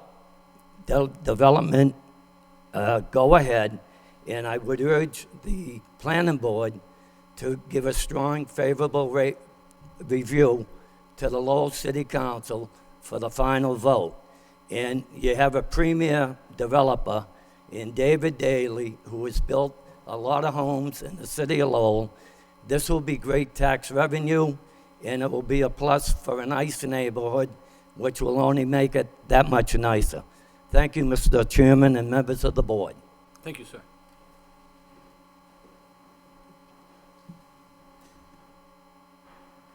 Mr. Chairman and members of the board, my name is Tom Fagan. I reside at 194 Westview Road. To the character of the developer, I'm sure none of us have any questions. I'm not sure that's what we're here to speak about today. Some years ago, I spoke before this body, and whether the matter was the special permit or tonight's zoning question, to those of us whose signatures are on that petition. And the one thing I can say to the veracity of those signatures, Mr. Daly, is that mine is accurate. I can't speak for the rest. To council's comments earlier, I guess I consider myself fortunate to live next door to the most expensive house in the city. But as the, I guess, next most affected abutter, no one has asked me a question. No one has said a word to me. The communication I received to appear here this evening, or notifying of this meeting, was the first communication I've had regarding it. I just wanted to give you a little history. I'm sure you've heard a little bit of this before the last time I spoke. I, too, lifelong resident of Lowell on the Highlands, except for 5 years in Dracut, when I returned to Lowell 7 years ago and purchased Westview Road, 194 Westview Road. It was literally the last house on the street, surrounded by trees, woods, and forest all around except for the right side, which is the next house over leading up the street. The first shock of my new residency shortly thereafter was returning from a brief business trip in the evening and driving down the street and seeing that forest flattened. I had no idea what was happening. Let the buyer beware. Perhaps there was not full disclosure in the selling process, but perhaps not as much due diligence as I should have done in the purchase of the property. The point is, those homes were constructed. We lived through 3 years of construction during that development that was referred to this evening as 6 or 7 more homes. Beautiful homes, I'm sure. Large homes that sit on very small parcels. I'm fortunate enough to own one of the 1-acre parcels on the street. It's great. And what's left of the neighborhood at that end of the street is beautiful. Some of the comments that were made this evening by the experts that have spoken before you, and that's what I really wanted to direct my attention to. I heard a lot about, at the end, about the wetlands and the permitting process and the EPA and the DEP and all of those requirements that go into a process. I didn't hear unlawful. I didn't hear can't be done. I heard difficult to be done, perhaps in the developer's opinion, not feasible to be done, perhaps with the maximum return on their investment. I can't speak to that. The reality is that the processes do exist regardless of how frequent or infrequent they're granted to permit access to this property from the other side. Likewise, I can't speak to the support of this project to my neighbor in the most expensive house in the city. I would urge you to consider whether there's any connection or benefit to that supporting party as a result of this project regarding ownership of other accesses. I guess in closing, my story that I just articulated, saying what I did 5 years ago, I guess it was now, was about due diligence on my part and perhaps lack of attention to what I should have found out before the gentleman that sold me the house that I think we all know and love in his service to city government sold it so very quickly to me. And that was buyer beware. In this situation, perhaps the developer ought to have been more aware of what he could develop easily, what could sit on what zoned land, industrial versus residential, and how to maximize his use of the land without requiring a change in the zoning laws. We believe in the laws and the ordinances that protect the city. This body, the city council, as well, 20, 30 years ago, I think, took action to stop the construction, the sale of parcels of land out of people's side yards and backyards and construction of homes because it was the right thing to do, to stop those things from happening. This land is zoned. It's zoned for a purpose. Whether or not it's difficult and more difficult for this developer to engage in the alternative access to this property is immaterial to at least me. I can't speak for the other, I'm assuming, 40 or 50 people that signed that document. That's my view. There are alternatives, whether it's easy, expeditious, and financially feasible for the owner to pursue them. Respectfully, that's not our issue. That's his. I urge you, as the most affected abutter, except for apparently Mr. McNamee and the two houses on either side of that deeded access, to recommend a negative recommendation to the City Council. Thank you. Thank you, sir.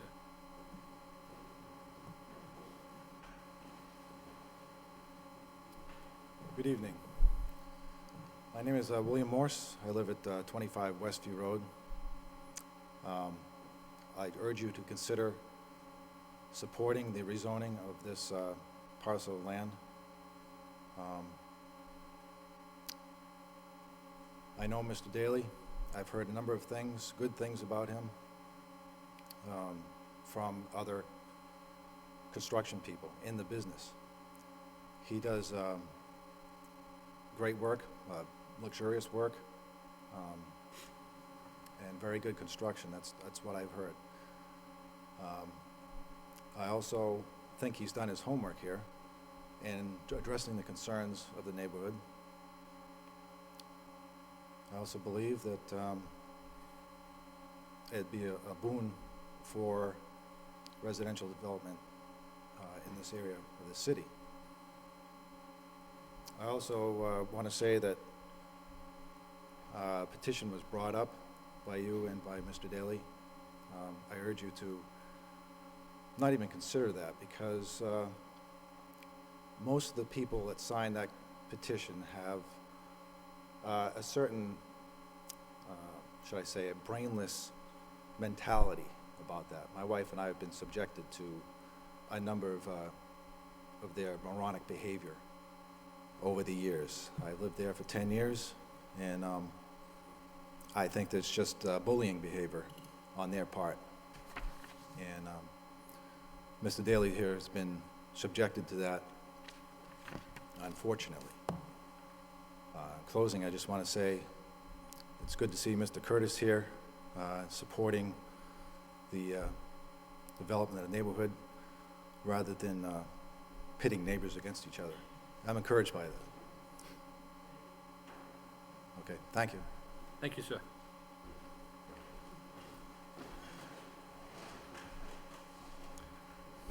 Mr. Chairman, the board, my name is John Bertos, and I live on 77 Westview Road.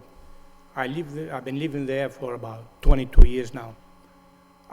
This gentleman that talked before me, I'd like to correct a couple of things that he said. One of the things he says, my wife and me. That's not his wife, that's his girlfriend. Okay. The second thing is that we are talking, I think I can, if we're looking to make money, this plan is a good plan so the city can make money. But if you're looking for the people that live there and how they live, then you have to strike this out just like it was done before. I have 2 dogs. Matter of fact, I have 1 now because my dog just died last week. I walk the street 2 times a day, in the morning, 2 miles or 2.5 miles, and the same thing at night. At night, I have to stop, not to exaggerate, at least 10 or 15 times because a car will go by and not enough lights, and the street is so narrow, I'm afraid I will get hit by a car. So we have to move into a neighbor's lawn. The second thing is, the wintertime, that 18-feet road, it becomes only 8 feet or 10 feet because of the snow. And no 2 cars can go by up and down the street except at the beginning of the Westview Road. Again, I think that if you vote for this plan to go ahead, then you make a big mistake and you're not supporting the people that live there. We have people that come on our street that they're walking with their babies. We have all the ladies walking up and down the street, and the reason to do that because it's safe on the street. Right now in our street, there are 128 cars. If we're going to put another 7 homes there, we're going to have at least 150 to 170 cars. And that street cannot afford that kind of traffic. I hope that you strike this petition down and vote for the residents and not for the business. Thank you. Thank you, sir.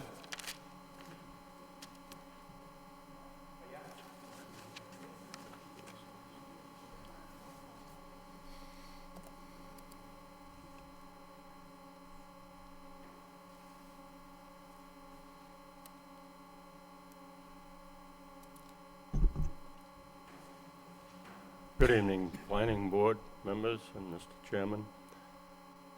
This is my second involvement with the Planning Board in the last 50 years. The first time was when I was newly married and living on Westford Street near the corner out of Pine Street in an apartment. A man diagonally across at the corner of that corner, out of Pine Street and Westford Street, had a lot to be developed.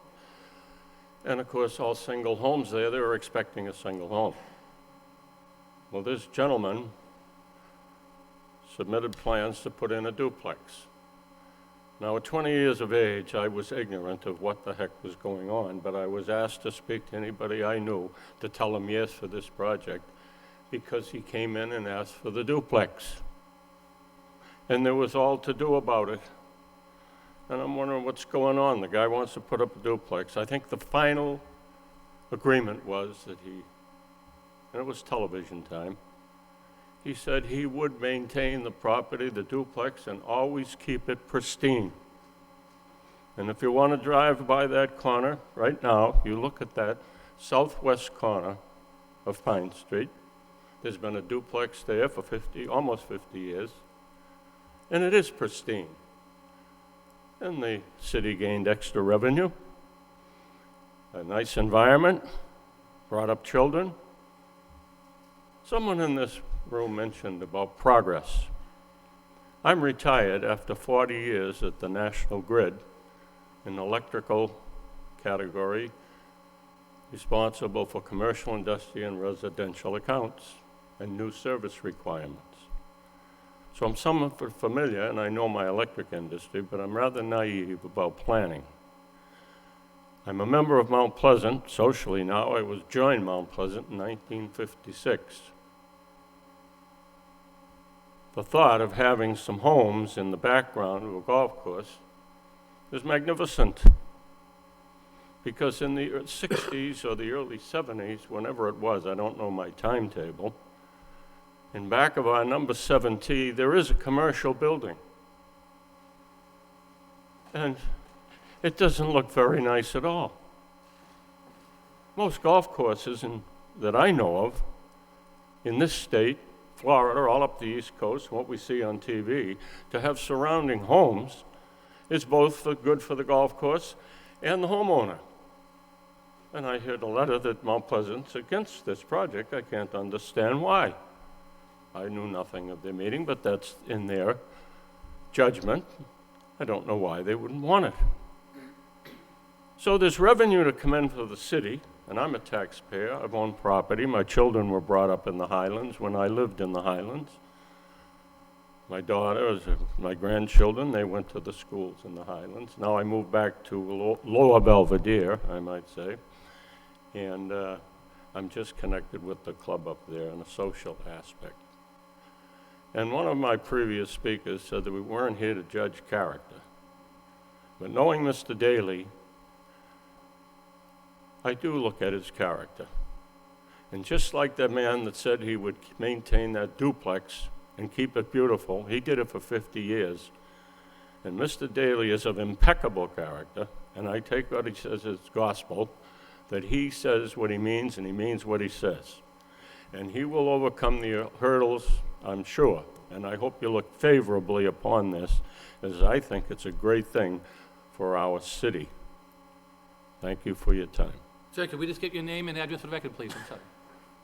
I wrote it down. Okay, could you just... My name is Thomas Mulligan. Thank you. P is the middle initial as Philip. Thank you very much, sir. You're welcome.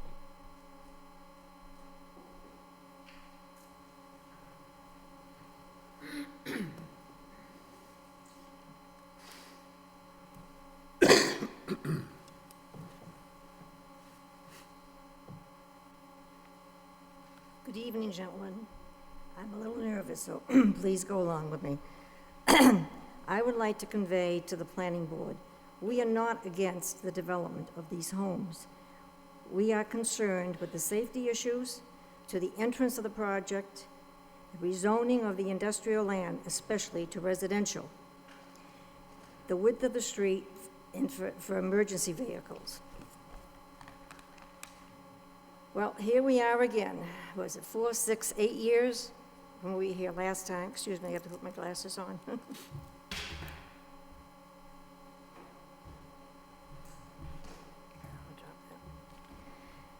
I thought it was supposed to be 6 years, but whatever, we're still here.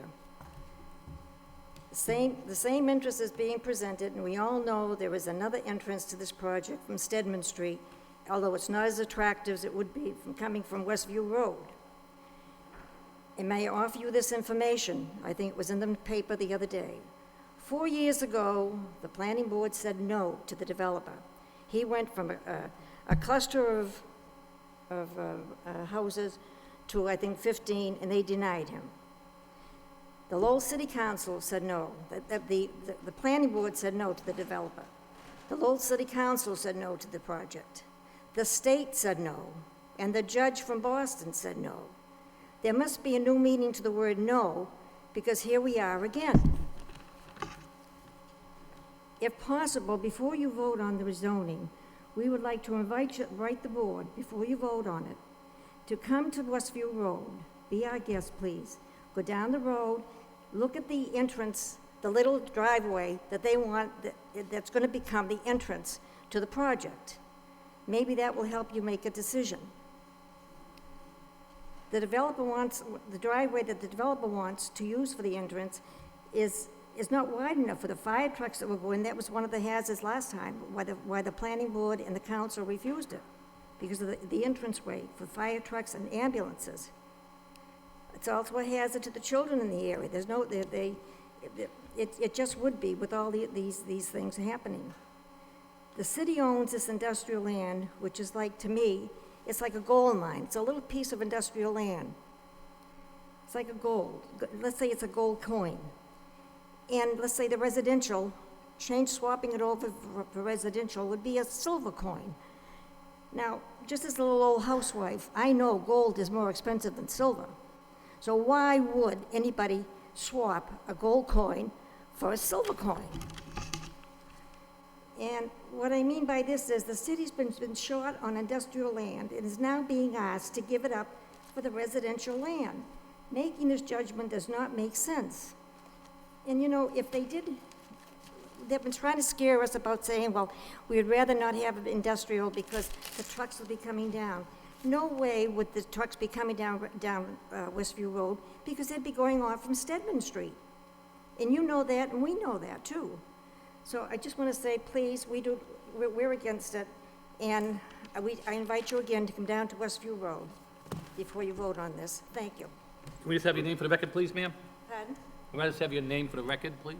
Lucy Patullo, Okay, thank you. 62 Westview Road. Thank you very much, ma'am.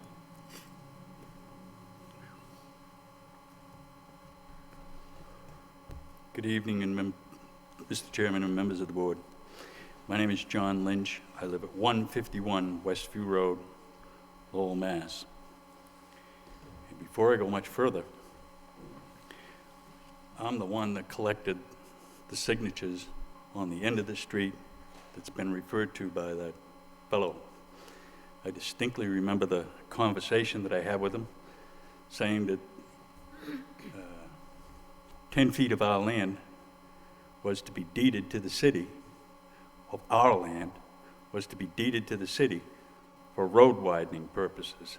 I did not mean to tell him that 10 feet of his land was to be conveyed. If there was a misunderstanding, if it was my fault, I apologize. I'd like to point out a few things.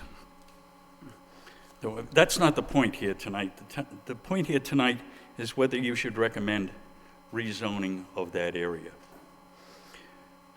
I've lived on 151 Westview Road. I built my home there in 1972. Prior to building it, I did a thorough title examination of all the surrounding areas. And at that time, I think it shows in one of, this one, the green one, there's a 10-foot road easement that abuts the subject property between it and the Mount Pleasant. And it didn't go out to Old Canal Drive because Old Canal Drive wasn't laid out at that time. There was a Wilbur Street behind there.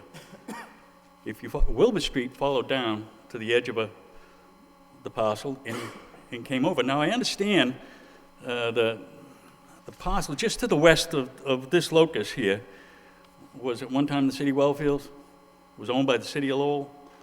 I believe so. Yeah, and they serviced the wells in that area. They did it somehow, and they used some sort of access. And I submit to you, I don't know how that road got laid out. I don't know when it got laid out. But there is,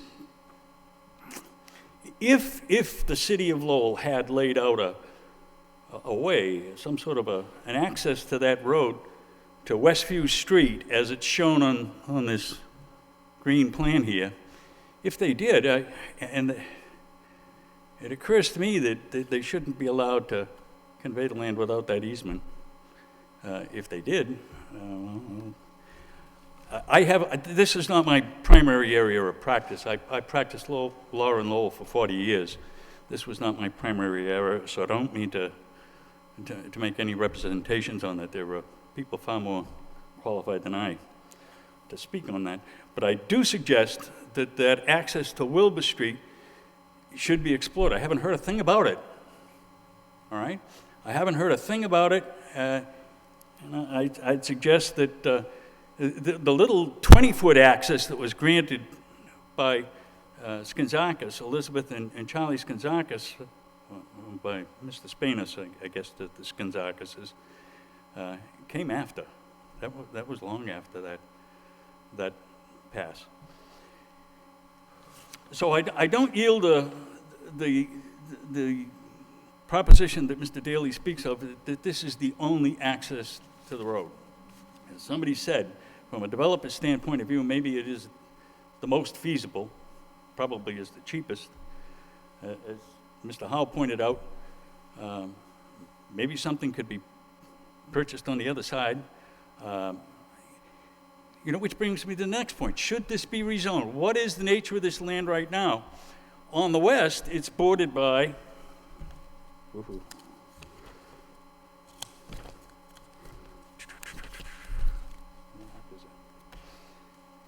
it's bordered by the brook, and on the other side of the brook is the Webb Company, is the, here we go. M&S Construction, LLC, 11 Cousins, LP, and there's 3 parcels of land that abut it on the west. They're all commercial. The Mount Pleasant, I believe, again, this isn't my area, but I believe it's zoned industrial. I believe this is a zoning that's consistent with the use that Mount Pleasant makes of its land. As a matter of fact, when I did my title, I talked with somebody. It might have been Mr. Van Greenby, I don't know. More probably, it was to his attorney. And I was told that this parcel of land was to be held for the Mount Pleasant in case they ever wanted to put another 9 holes in. Well, I suggest one of the uses that might be made to this land right now is if they ever wanted to add more parking up front, or if they ever wanted to expand their banquet facilities, their clubhouse, or whatever they wanted to do, all they would have to do is move the holes down into this area here, and they would have plenty of room to build up on the other end without any question of access. Now, maybe that was the idea behind the whole thing. I don't know. I don't mean to say that. But I merely mean to suggest it as an alternative. So that's to the west. On the south, I see the city of Lowell, and it's basically wild land. It really has no use at all.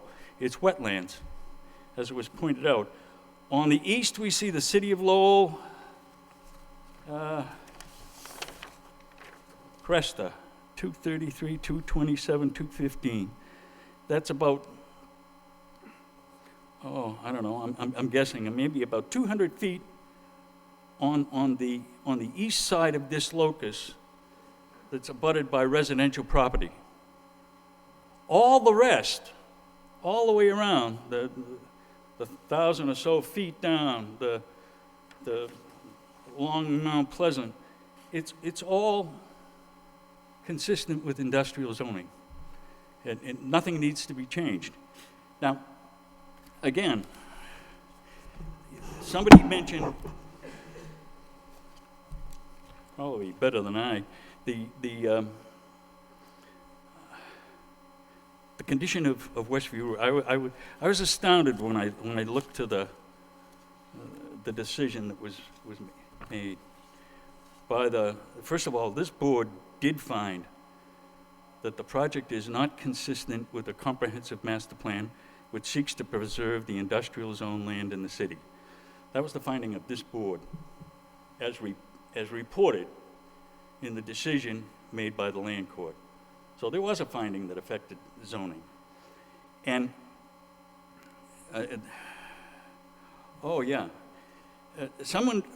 we have a traffic opinion about traffic. He says that solves the traffic problem. It doesn't really. It provides another opinion that simply says the traffic's not a problem on Westview Road. I'm here to tell you, I've been there for 40 years, it is a problem on Westview Road. He talks about the number of cars that go in and go out in traffic and the speed. That's his opinion. But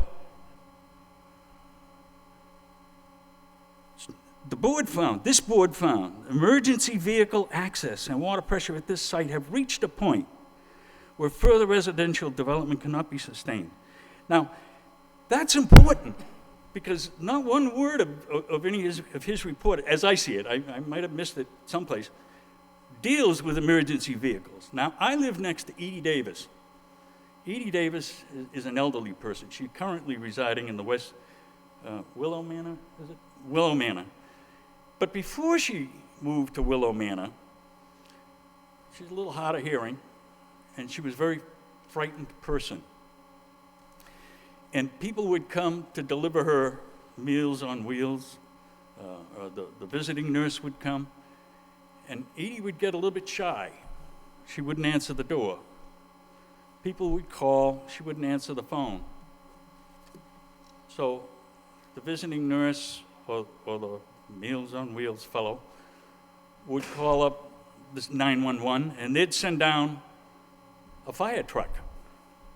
Now, I don't know. I don't have any records to tell you how many fire trucks came down Westview Road during the period when Edie couldn't find. But when they did, the finding of this board was emergency equipment, and a 17-foot road. I think you found 12 vehicles, and people couldn't get by. That place would be tied up for hours while the police were trying to get her attention to get in. And it didn't happen once a week. It didn't happen once every 2 weeks. It happened a dozen times in the course of a year. Okay. So which brings us back to the final point here. Section 8.32, and again, this is part of the decision, of the zoning code requires that the zoning board of appeals determine if the proposed site is the highest and best use of the site, and consider the fiscal impacts on, quote, public education, transportation infrastructure, water and sewer infrastructure, public safety, solid waste disposal, and other public works and general municipal services. I don't know what they're going to generate with 7 new houses down there. I really don't. But I'm telling you that an 1,800-foot dead-end road is simply untenable with the emergency vehicles. The 1,600 feet into this development, again, a dead end beyond that which is required. These findings have been made and confirmed by the land court. They have not been appealed. That's the law of this case. The land court has ruled that before anything can happen to this thing, this locus, something's got to be done with Westview Road. I don't want it widened.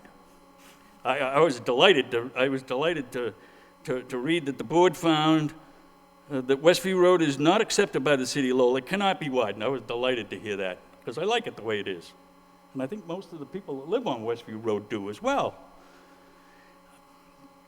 Don't widen Westview Road. You know, there are other accesses to this property. I would point out, and I hate to do this to Mr. Mahoney, but Mr. Mahoney cut off. There was an access that came through from Rindo Park Drive to Westview Road between lots 101 and 115, shows on this plan over here, that came all the way down to Westview Road. That would be another access to this property. Now, Mr. Mahoney bought it and closed it off. Is that I don't know whether you can do that. That came before us, yeah. The proposal was 5 to 6 houses. Yeah, I don't know how that came to be. That came before the planning board. Excuse me? That came before us. It did? Yep, the whole Okay. project did, right. We All walked right. the site with the neighbors, yep. Well, Rindo Park continues straight on down into other property owned by the city of Lowell. I suggest that something should be explored about access to that road, to that parcel, maybe through other property of the city of Lowell, so that there is some relief. Because this board found, I believe you gave it good attention at the time you found it. I believe it was confirmed with good attention by the court. I believe that. I believe it's still true. Nothing's changed. The only thing I would say, though, sir, as I said to Mr. Howe, that was for a site, that was for special permit in a subdivision.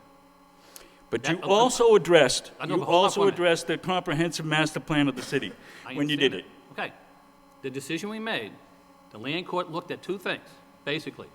Did we have the right for the special permit to make those decisions in the subdivision? They did not. Anywhere in that decision mention a zoning change. So even whether we vote No, for or thank you. against, those same arguments you are making right now will still have to be addressed if it comes before us, if it gets here, I don't know, it's up to the ultimate wisdom of the council, it would still have to come before us for subdivision and site plan approval. If we have site plan approval, yes, we have to address the fire department access, the traffic access, the wealth, safety, and public of the neighbors, and all those concerns you're making.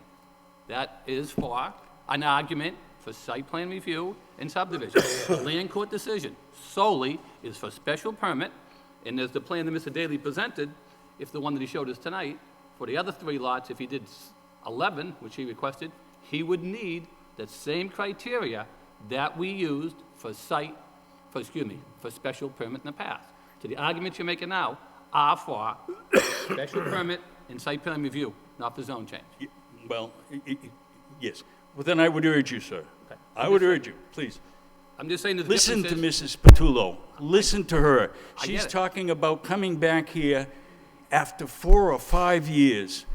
This is the third battle I can recall on this very same project. The third battle, within 4 years of the decision. It's too close. I hear would you. I'm urge you. just saying the decision talks about a subdivision and a special permit, not a zone change. We're here, consideration, a zone change. Before the court, there's different criteria, and it talks all about what has to be done for the special permit. So I'm saying if they come back, whether it's light industrial or whether it's zoning, all those issues do have to be addressed. That's all I'm saying. So by saying the land court said in favor, the zone change, no, they did not say about the zone change. I'm a lawyer, I read the decision, I was here. Very clear. Then you So would know more than me. the difference is, we have to look at different criteria. As board members, we have to look at what a special permit is, which is outlined by the city council. What is site plan?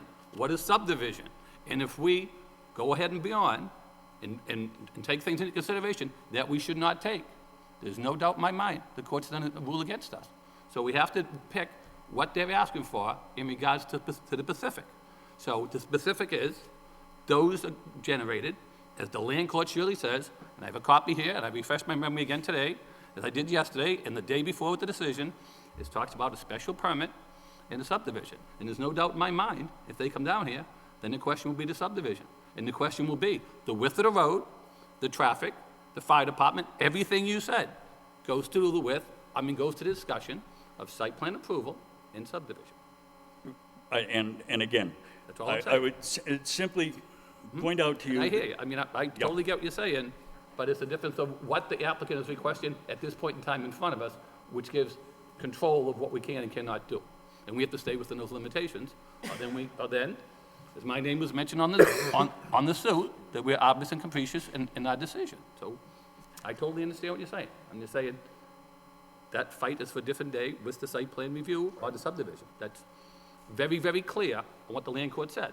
And you keep citing the land court, and that was the conclusion, and they backed us up, because we were clear on what we said.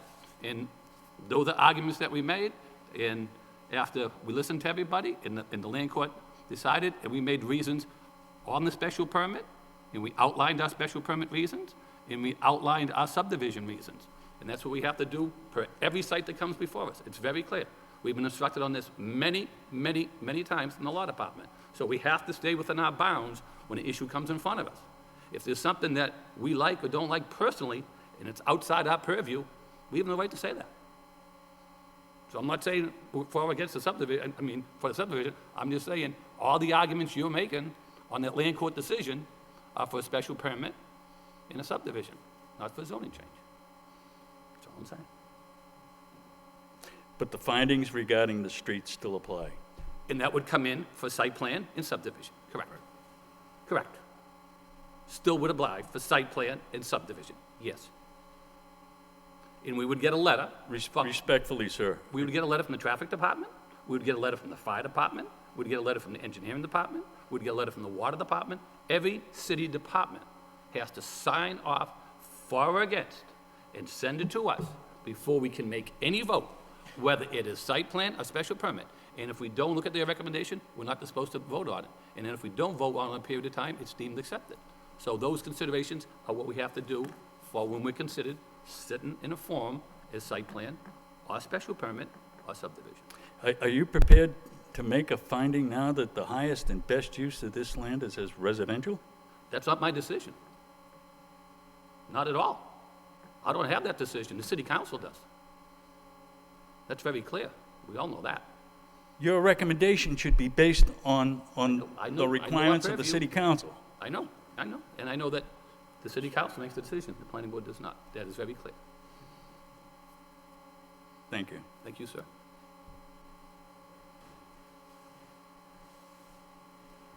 Good evening. Just a quick question, if I may. I'm not in support. I'm not going to go into it. But the only question that I have is that the 17 acres that they talk about this proposed development, are we opening up this rezoning of that whole spectrum of land, or just his specific project, and then there's still going to be remaining industrial land within that, or are you reconsidering I'll let Mr. the Curtis whole answer. zoning of that? I'll let Mr. Curtis. Basically, the area that we're rezoning is a portion of the property that we're looking to purchase. The remaining land on the other side of the canal is still all industrial.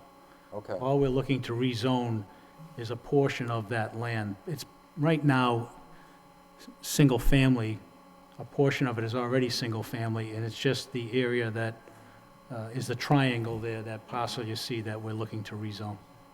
Okay, so It's that, about 10 acres. okay, I'm good. Thank you.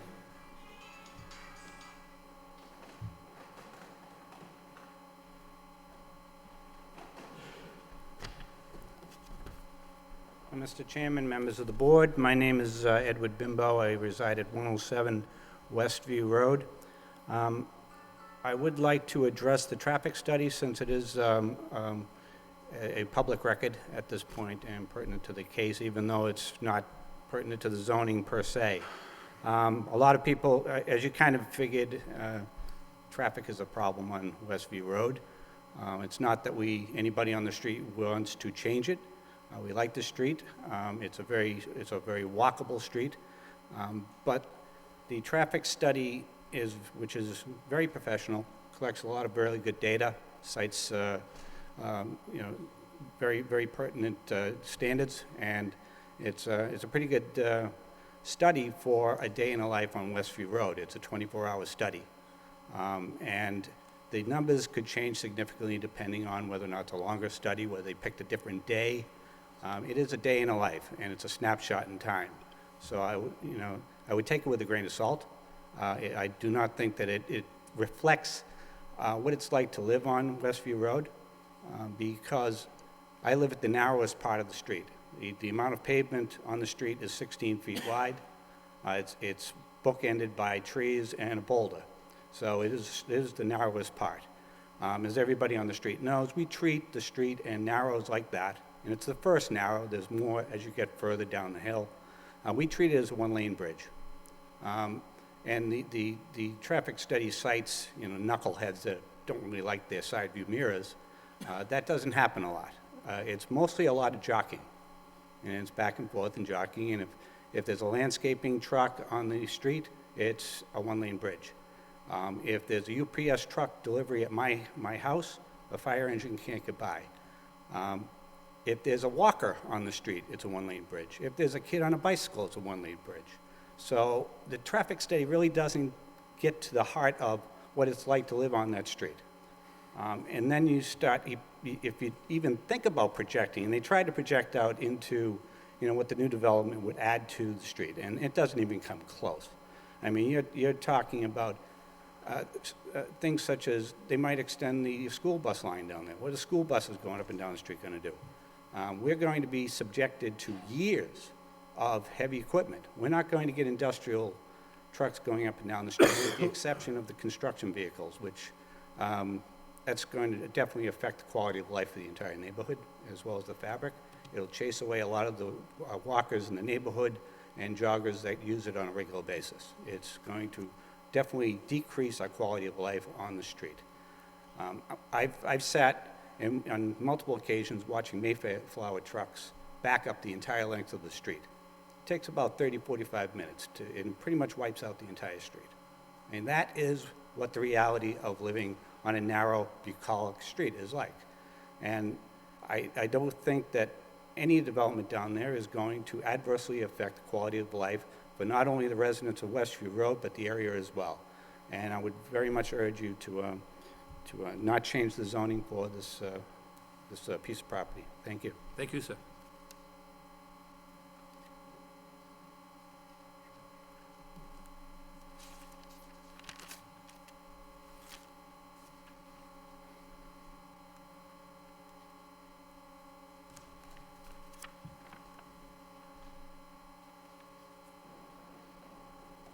Anyone else like to speak in regards to the project?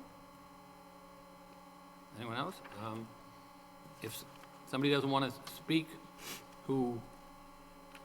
I could ask for a show of hands who's in favor and who's against, who has not spoken already, if people feel more comfortable that way.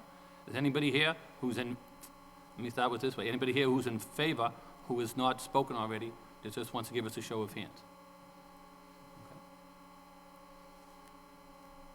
Okay, thank you. Anybody here who's in opposition, who has not spoke already, who just wants to give a show of hands? You got one up there, okay, make sure I count him. 1, 2. I got him. I started with him up top. Thank you. Anybody else want to speak further? Okay, at this point in time, I'll ask the board members if they have any comments, questions, concerns. Any of the board members have any questions? I have a couple of questions, Mr. Sure, Chairman. Mr. Boyle. First, I have a question for the proponent. Perhaps Mr. Brem would be the proper person to address this to. You showed us your reasoning and your study for why it would be extremely difficult, extremely unlikely to access this property from Old Canal Road by going around to the south of the FW Webb building and crossing that very wide area of wetlands. Did you look at the possibility of accessing the road by going to the north and west of those industrial buildings and crossing that much narrower finger of wetlands? Yes, I'm talking about a driveway.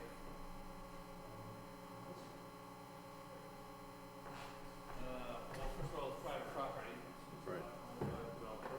Mm-hmm. And there is a building on it. I have to look at the aerial. Could you just use one of the microphones, please, so it picks up that? Thank you very much.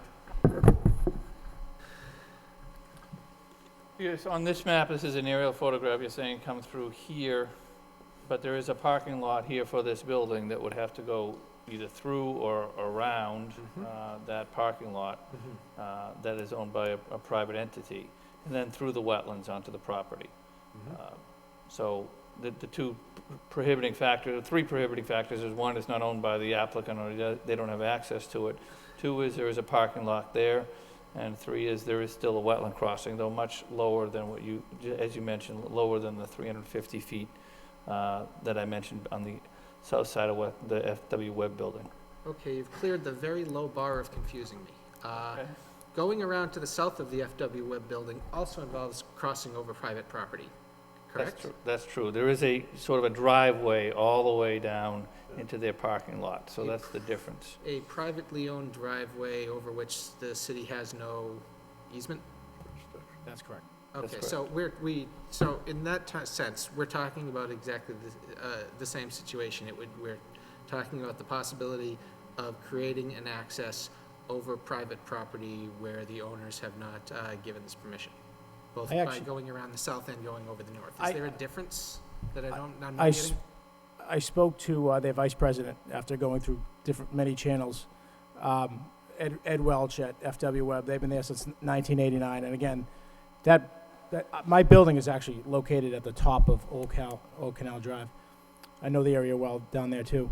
Ed Welch, is the vice president, indicated very precisely and very clearly that absolutely, positively not would they ever give up any of their rights to allow someone to put an easement through their property or anything else. They have a private, as being an industrial or commercial owner,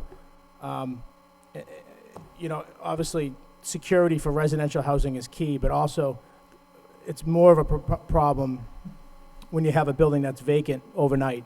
And to create an access down there is a huge security issue. It's a huge liability issue.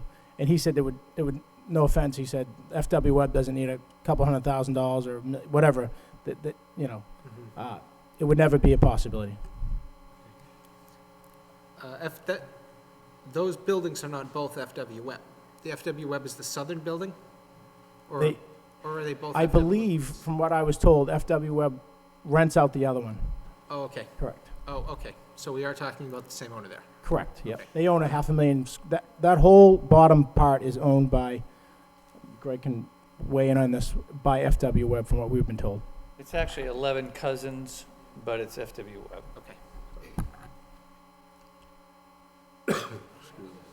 May, just for 1 second, the access back 4 years ago when the planning board approved this, it was an A&R plan that was approved and is recorded at 219 plan, book 219, plan 13, and that was a deeded right of a 45-foot wide parcel specifically to allow access off Westview Road between these two homes that are shown on the aerials. If you look at the close-up, there are two homes with a wide area between them. One gentleman has already put his driveway there, but it's basically not on his property, but nobody is bothered at this point. But that is the access, and that was determined so that the Van Greenbees at Olden 17 acres would have access to that property regardless of what the use was going to be, whether it was going to be industrial as it is zoned now or some other purpose. They didn't want to be landlocked because they knew there's really very little possibility of any access to this property from Old Canal Way. So a gentleman spoke earlier about a small pathway. There was a small pathway. I think it was probably used back in the 1800s to get to the old canal, and it's still there on the land court, and it's going to be a challenge. It's probably behind somebody's yard that doesn't even know it exists any longer, and we're going to need to go, if this does get to that point, to go to land court to have that type of thing either extinguished or dealt with, or just leave it on the plan, because I think the idea was they allowed these homes to be built, 5 or 6 homes at the end of Westview Road. The street is wide, they put a cul-de-sac in, they did all the things that they were required to do through the planning board. And they also made sure that they were granted a right to get onto that property. So the only real way to get onto this property is a 45-foot wide area that would be used for sidewalk, pavement, roadway to get into that. And that's between the third, well, there's 3 houses at the end. It's between the third and the fourth house up from the end on Westview and the newer portion of the development, which is a wide road with a curb. It's a regular width road. The narrow portion of Westview Road is the old portion that was a blunt dead end back probably in the 70s or even in the early 80s up to the 90s. When they allowed this extension to go through, they required the developer to have that property, and I think the Van Greenbees worked out, you know, some sort of agreement, because they did allow the developer to put on a drainage easement and a retention area on this property that we're looking at, probably in exchange for that, because they needed somewhere to put, probably through conservation, to have a retention area for runoff from the end of the cul-de-sac. A really valid consideration here is the fact that this FW Webb building was built in 1989, so it was rather recently, in the last 30 years.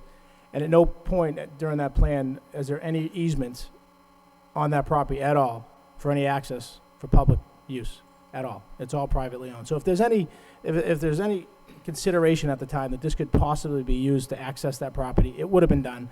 It obviously went, I don't know, do you remember through the planning board back then? It's in 1989, Tom, you've been here a while, that I assume that they would have put conditions in there to allow that easement. It didn't occur. They did, however, put an easement access, a deeded easement access, when they did the end of Westview Road. It's 45 feet wide. It's a legitimate, and it's the only legitimate access to this property. Thank you. I have a couple of questions for planning staff, if that would be all right. Sure. Okay. Best they can answer, I mean.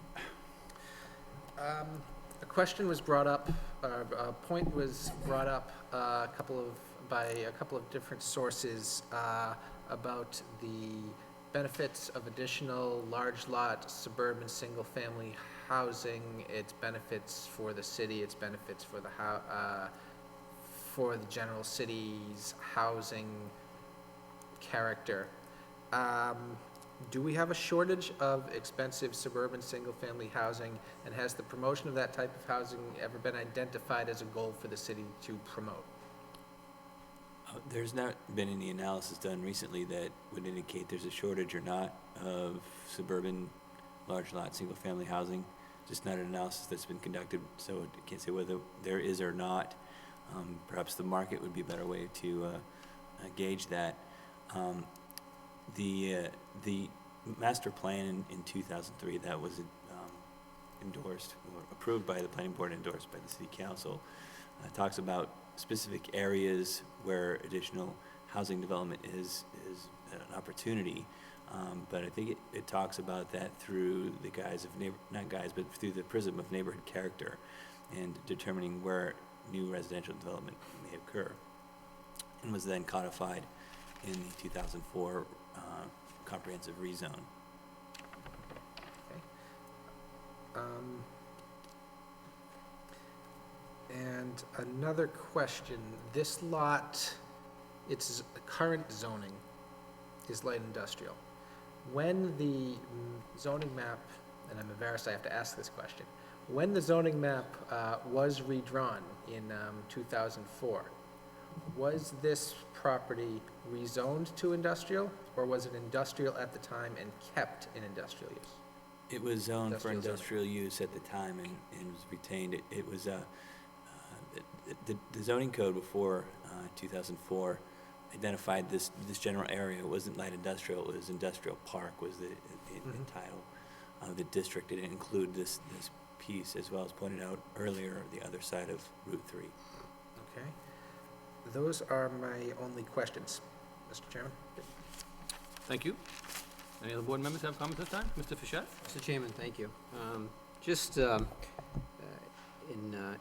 viewing the zone change request, in citing the master plan or referencing the master plan, and this is, the challenge with this is there's not really a clear, decisive leaning one way or the other when you look at the master plan and you look at what's being proposed.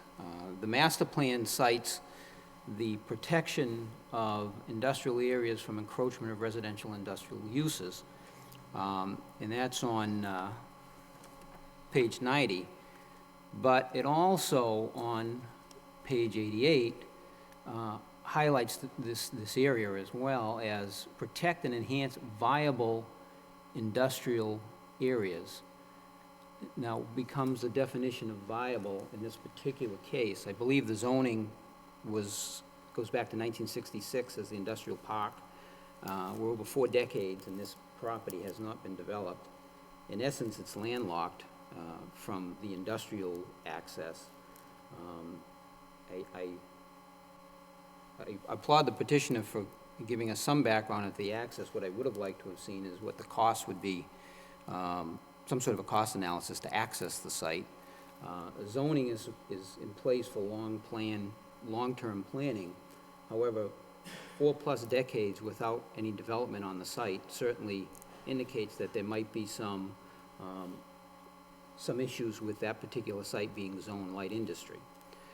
Also, the master plan cites preserving neighborhood character. Certainly as you walk that neighborhood and you see the really suburban style character of the neighborhood, rezoning this residential, and I believe it's suburban residential that you're looking to rezone it, certainly is in keeping with the residential neighbor character of the neighborhood. Having said said that, understanding the fiscal impact, and I can appreciate the analysis that was provided here. However, when I look at the city's master plan, and unfortunately we don't have updated analysis, it does even provide fiscal impact of a development within the city. And it cites certain areas. In this particular analysis, it cites Pawtucketville in a 10-lot subdivision, and what the potential fiscal benefit is to the city long-term, and it's marginal at best. And when you look at the impact of schools and in infrastructure, and that's the reality of any kind of a residential development, unless you have high density. And then that comes with very negative impact. So obviously there's a challenge there. And again, if we're having I think a frank discussion about the current situation with the light industry zone on that site and the fact that nothing has been developed there, and it's very difficult to access, and the cost would be probably, I suspect, will be cost prohibitive to access that site. So now we talk about whether that's a viable light industry zone. But also, let's have an honest discussion about what residential development has as a fiscal impact to the city. And it's not all on the positive side. You can't talk about just the income portion of on the ledger. There's the expense side as well. So I think there's obviously some benefit to the city. There's no question about it. But I don't want to overstate that benefit. I can appreciate the points and argument that several of the residents made here, many of the residents made here this evening. But as the chairman indicated, a lot of those arguments really are set for a site plan review, subdivision. The project that many people cited was a planned residential development special permit, which allows even the board additional purview. At one point, those types of special permits did not exist for the planning board, did not give them the type of latitude that they were asking for when dealing with conventional subdivisions. So certainly the board in that instance was able to exercise that. In this particular case, I had inquired with DPD if we could even get some input from the fire department. We cannot on the zoning change. They will not give us anything on this until they have a specific subdivision or a specific project that's before them. So in this particular case, although I think those are all legitimate concerns that people have brought up, I think those are the types of concerns that we as a board would certainly take up with any kind of a project. Having said that, I always caution anyone with a zoning change request, and I congratulate the petitioner in the sense that I'm hard-pressed to remember a request for a zoning change where there was so much preparation done beforehand. However, having said that, there's no guarantee that that is the development that would come forward, and that needs to be understood. Land can be sold, different project can come forward, and certainly that is also a possibility. However, that is the reason why this board sits here, and it would have to be a plan that would have to be approved by the planning board. So having said that, I certainly, this is not an easy decision. I certainly think the impact, when you look at some high-impact development that has taken place in the city, zoning change that have been requested through other parts of the city to allow for high-impact development, this was really, in its residential nature, would be in keeping with the neighborhood. I think there are certainly within the purview of the board to deliberate over any project that comes forward that certainly would address a lot of the concerns that have been brought up here. And I think that those would be appropriate, obviously, if and when a particular project would come forward. So I certainly, not an easy decision, but I certainly believe that this particular piece of property as it sits, given the challenges and given the location with the golf course in the residential neighborhood, I think one gentleman eloquently put it, I think some of the finest golf courses in the area have residential developments throughout. Matter of fact, they use that as a selling point for the homes along the golf course. And that's true in Andover, and it's true in Dracut, and it's true in Wyndham, and it's true in many other locations. So I certainly, from that standpoint, I think that I would have no reservations for recommending that the city council would look to rezone this residential, Mr. Chairman. Thank you, Mr. Fisher. Mr. Lockhart? Yes, I think thank you, Mr. Chairman, one of the key considerations here in determining how this parcel should be zoned is access. And after listening to your presentation this evening, you convinced me what I had all along suspected, that there is no access from Old Colony Drive or down around the F.W. Webb property that's practical. And if there is, it's cost prohibitive. It's got to be, besides the environmental questions that we've been enlightened with. It's just a very difficult thing to do and probably economically not feasible. So, therefore, I have to question whether it's really meant to be industrially zoned. If you have to access this from Westview Drive, then you're going to put a traffic burden on that street that does not belong there. Whether it's light industry or whatever it is, it just doesn't belong there.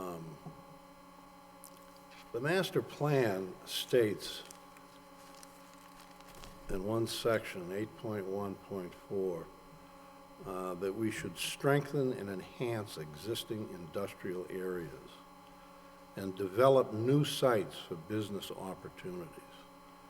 And one of the action steps under that, it says, we should maintain and improve transportation access to the industrial centers. Well, after I read that, I just concluded that this piece of property is not suitable for industrial development. As Attorney Curtis pointed out, it was originally zoned that way or written up that way in the 1960s? 66? Zoning in 1966, I don't know how they split the parcel. They should have probably did it one or the other, but they split the parcel, and again, they wanted to develop that area off of Stedman Street with industrial development, because that's what it was. They had the landfill over there at the time, it was active, and they were using that whole Stedman Street area and coming off of Stedman Street. But again, it's been, since 1989 was the last development on Old Canal Way. There's been no development since then, and the reason for it is there's no land down there that can be developed, and there's no access to get to this one last parcel of industrial land. Yeah, you could put some type of industrial use like storage lockers that people would drive to with their cars, but then we're looking at the problems with the roadway.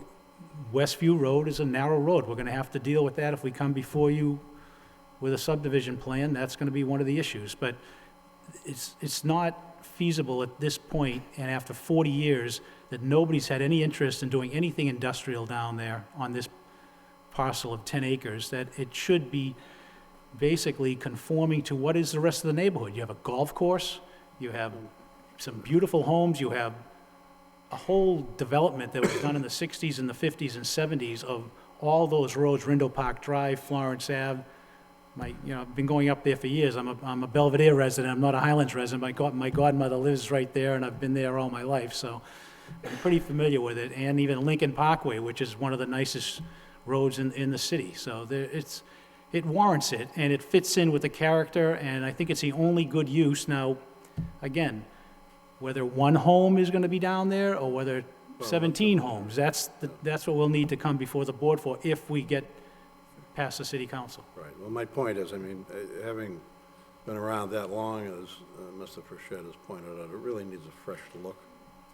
And in my opinion, right now, after listening to all of this and reviewing the project, just from an economic development standpoint in the city of Lowell, that we're better off developing housing down there than we are. It's impractical to put any kind of buildings down there and expect to generate tax revenue and jobs. It's just not a good site for that type of development at this point in time. I think You know, so therefore, I would recommend residential development and a rezoning too. But I'd like to go a little bit beyond that and also recommend that I've been personally involved in there's a committee set up, and I represent the planning board on the Tanner Street redevelopment area, that whole region down there.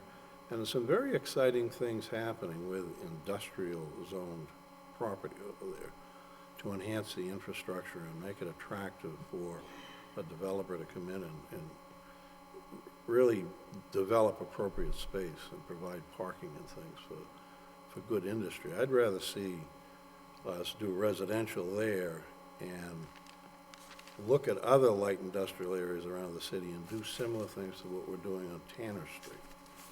So bottom line, I'm in favor of a rezone, and we'll go from there. Thank you, Mr. Lockhart. Mr. Chairman, if I could make Excuse say me. one further thing on this. Sure. I am, based on the recommendations of the master plan, loath to take any viable, reasonably viable, even marginally viable industrial land out of industrial zoning. If this property could be developed for a 20,000, 30,000, 40,000 square foot industrial building and create 20, 30, 40 jobs in the city of Lowell, that would be very much in keeping with the recommendations of the master plan. But that's an if this property could be so developed. We've spoken a great deal about the difficulty in accessing this lot. But another issue which has been made very clear to me tonight is that not only is the access, the creation of access to this lot from Old Canal difficult, but doing so would likely degrade the development potential and industrial usage of the existing industrial properties, of the FW Webb properties. If we were to somehow provide some access to this site to make it into a viable industrial lot, but in doing so, damage the industrial development of the district there, we haven't gained anything. We haven't promoted the goals in the master plan because we have actually harmed access to, by going through the parking lot, for instance. We have harmed access to industrial facilities. And so we can't just look at this on the level of the individual lot. We have to look at it at least on the level of the district. And I do not feel that even if this access could be provided through these wetlands and over this private property, that it would ultimately advance the city's goals of promoting the development of its precious light industrial land. And for that reason, I walked into the room leaning towards following the city's recommendation of preserving viable industrial land. But at this point, I'm agreeing with the fellow members of the board that preserving it in industrial zoning would not, in fact, be advancing even the economic development, even the industrial development goals of the master plan. Thank you. A couple of things I'd like to say is just basically, whatever the recommendation for the zone change is, it is not an endorsement on any plan that's before us this evening. Matter of fact, it's just whether the zone should be changed. So to look at the zone, if we look at our zoning map, what's allowed in the light industrial.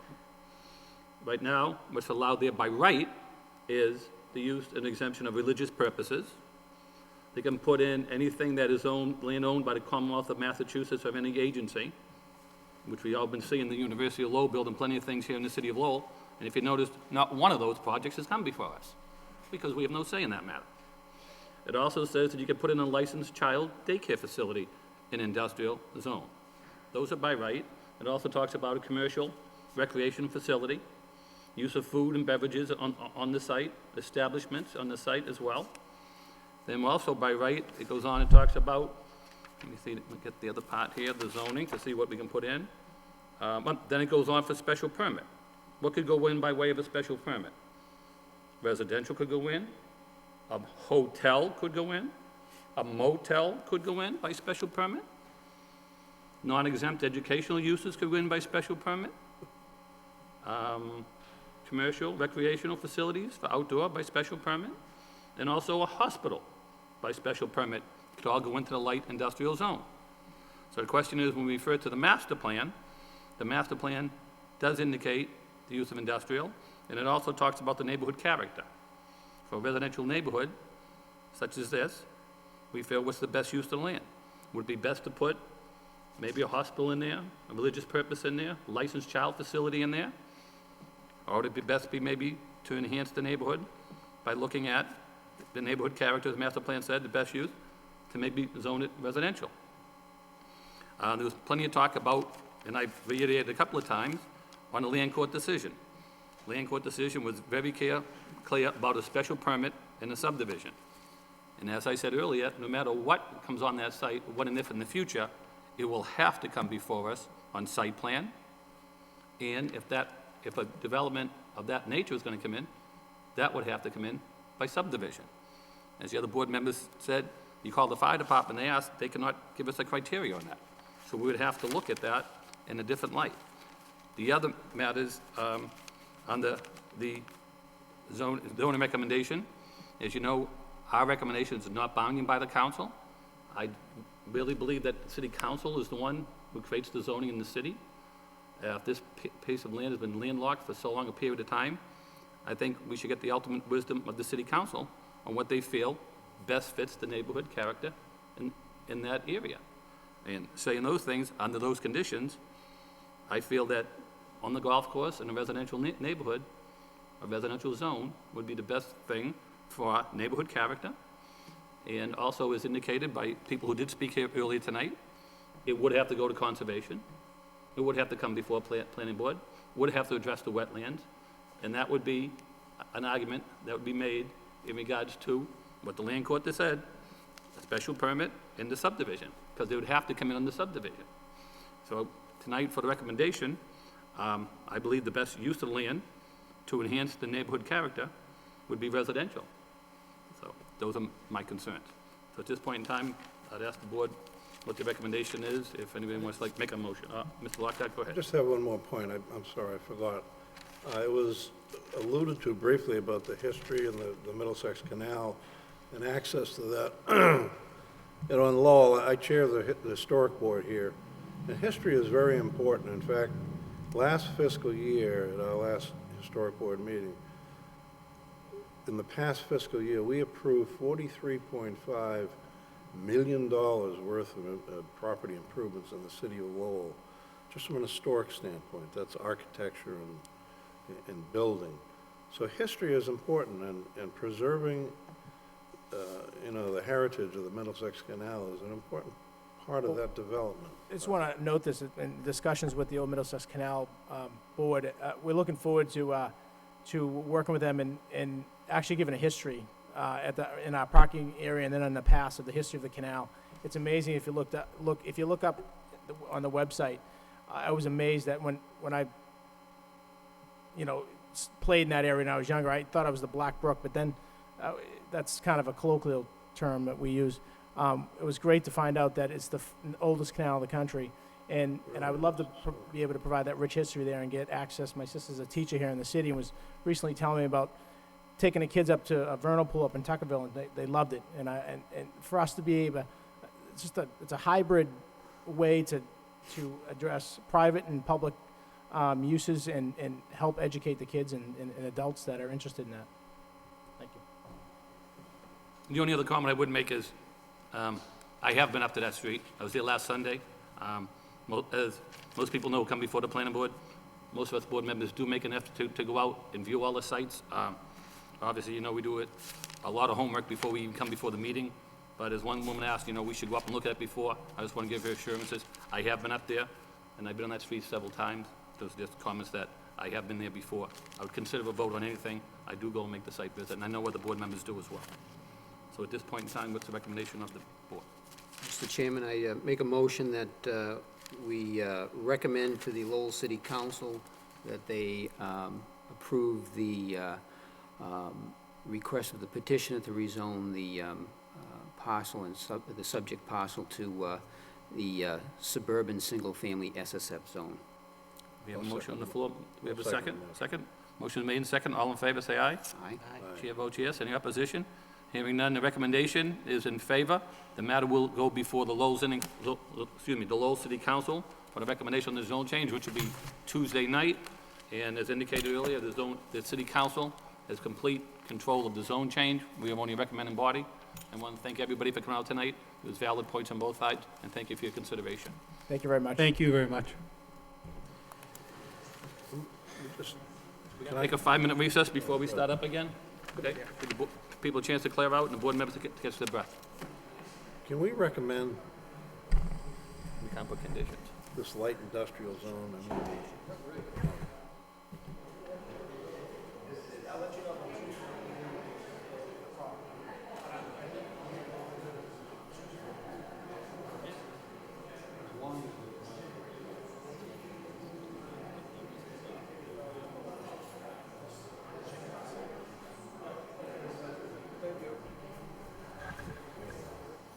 David, good job.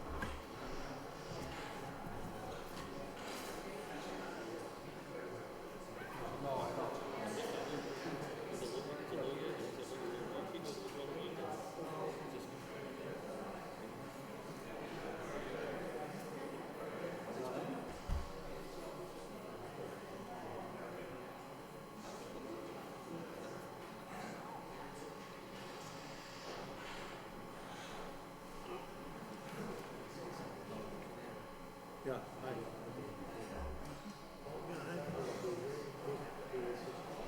Oh, that's important, all right. Oh, yeah, he did. He did.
The question is here, do you want to do? We do.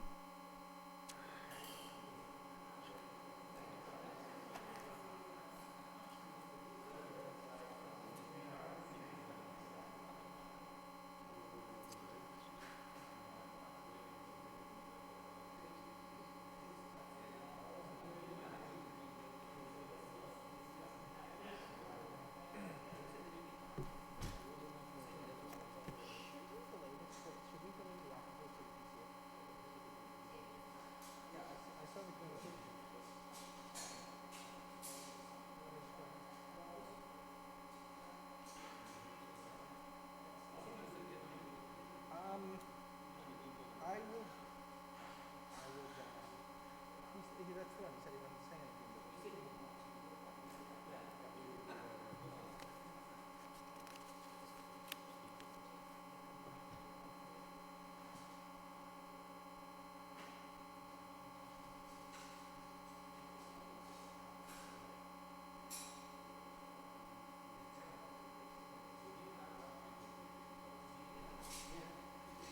There's a deer?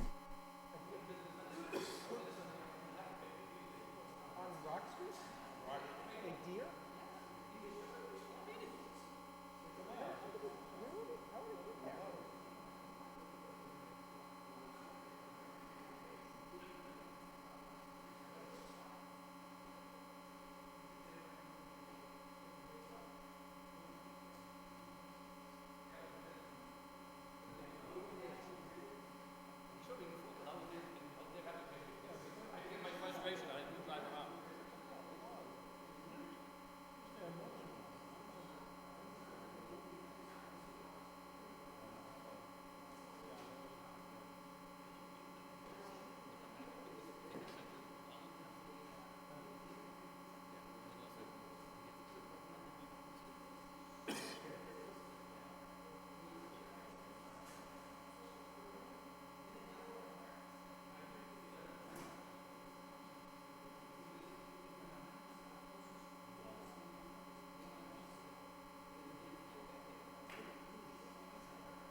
Yeah, it is.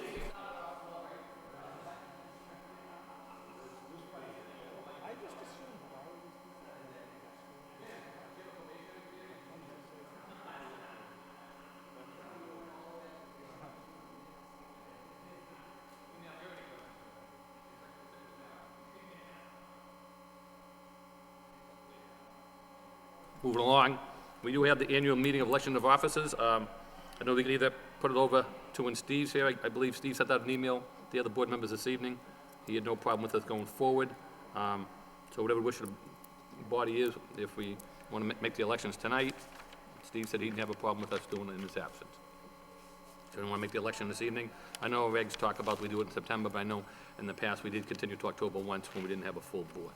So whatever the request of the body is.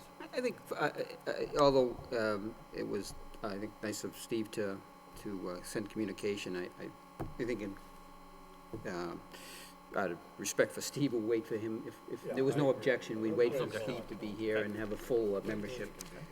So we'll make a motion that we continue to our next meeting, I believe it's October 1st. October 1st. Oh, yeah, I get the listing right here, October 1st, okay. Correct. Yeah, okay. Let's do it. So moving along, do we have any other notices? We have no ZBA notices, we took care of those before, right, in the last meeting? That's correct. Yeah, there's Okay. nothing new there. And I can't think of anything else that we're expecting to see, other than there was a submittal today that will not make it until the November 5th meeting for a site plan review at 280 to 290 Westview Road. No, pardon me. Very long meetings, got stuck in my Westford Street. Oh, Westford Street. It's right on the edge of Couple Square. There's a new building there that they will be building out a parking lot, so it's a site plan review 280? for parking. Is that where Jeffrey's garage was, where they put the other building in? Yeah, Yeah, they tore that down. Oh. Osgood, corner of Osgood in Oh, Westford. exactly what it is, yeah. Yeah. So, Jeffrey's was there for years. So they put in the new building. I assume that empty space next to it is going to be a parking lot. They're proposing another building? Yeah, so the original proposal that they actually have built at this point, or 80% have built, it included that commercial building, which as I understand is to be a pharmacy. And then because of parking requirements, it's a relatively small building. I think it's only 3,400 square feet, maybe a little bit larger. The parking requirements in the neighborhood business district are so low is that they only need 5 parking spaces. So the original proposal was that such that it didn't trigger site plan review. At the time, my understanding is that they didn't have a sense of what they were going to do with the garage. There has to be some soil cleanup that they are working towards. But now their plan is to develop the rest of the site for a parking lot. The parking lot is going to be well over, let's say well over, but clearly over 14 parking spaces, which is the trigger for site plan review. So that's what's triggering it at this point. The building's already built, but now they're going to come back for the site. Was the site plan. building, it was built correctly, I take it then, right? They had the right to build Amend the building. zoning, yep. Right. Because how big's the building? Less than 10,000 square feet, is it? or- Oh, yeah, it's less than 5. And that's what we need, I right? think it's Have like to be over 10. 3,600 square feet. It's Yeah. pretty small. That it would have to come before us if it was bigger than that, right? Correct. I will say somebody ripped my ear off thinking that was something that came before the planning board and they weren't happy with it. And I was Oh, like, and for the life of me, I couldn't even remember the project coming before us. I said, I don't What think did it I met the do? threshold. I didn't do it, I swear. Yeah, You did do it, it's, Jerry. so that's Yeah. interesting. Yeah, that's what I thought was the case. Because Yeah. Jeffrey's been here for years, and one of the Jeffreys was on this board with us for a while.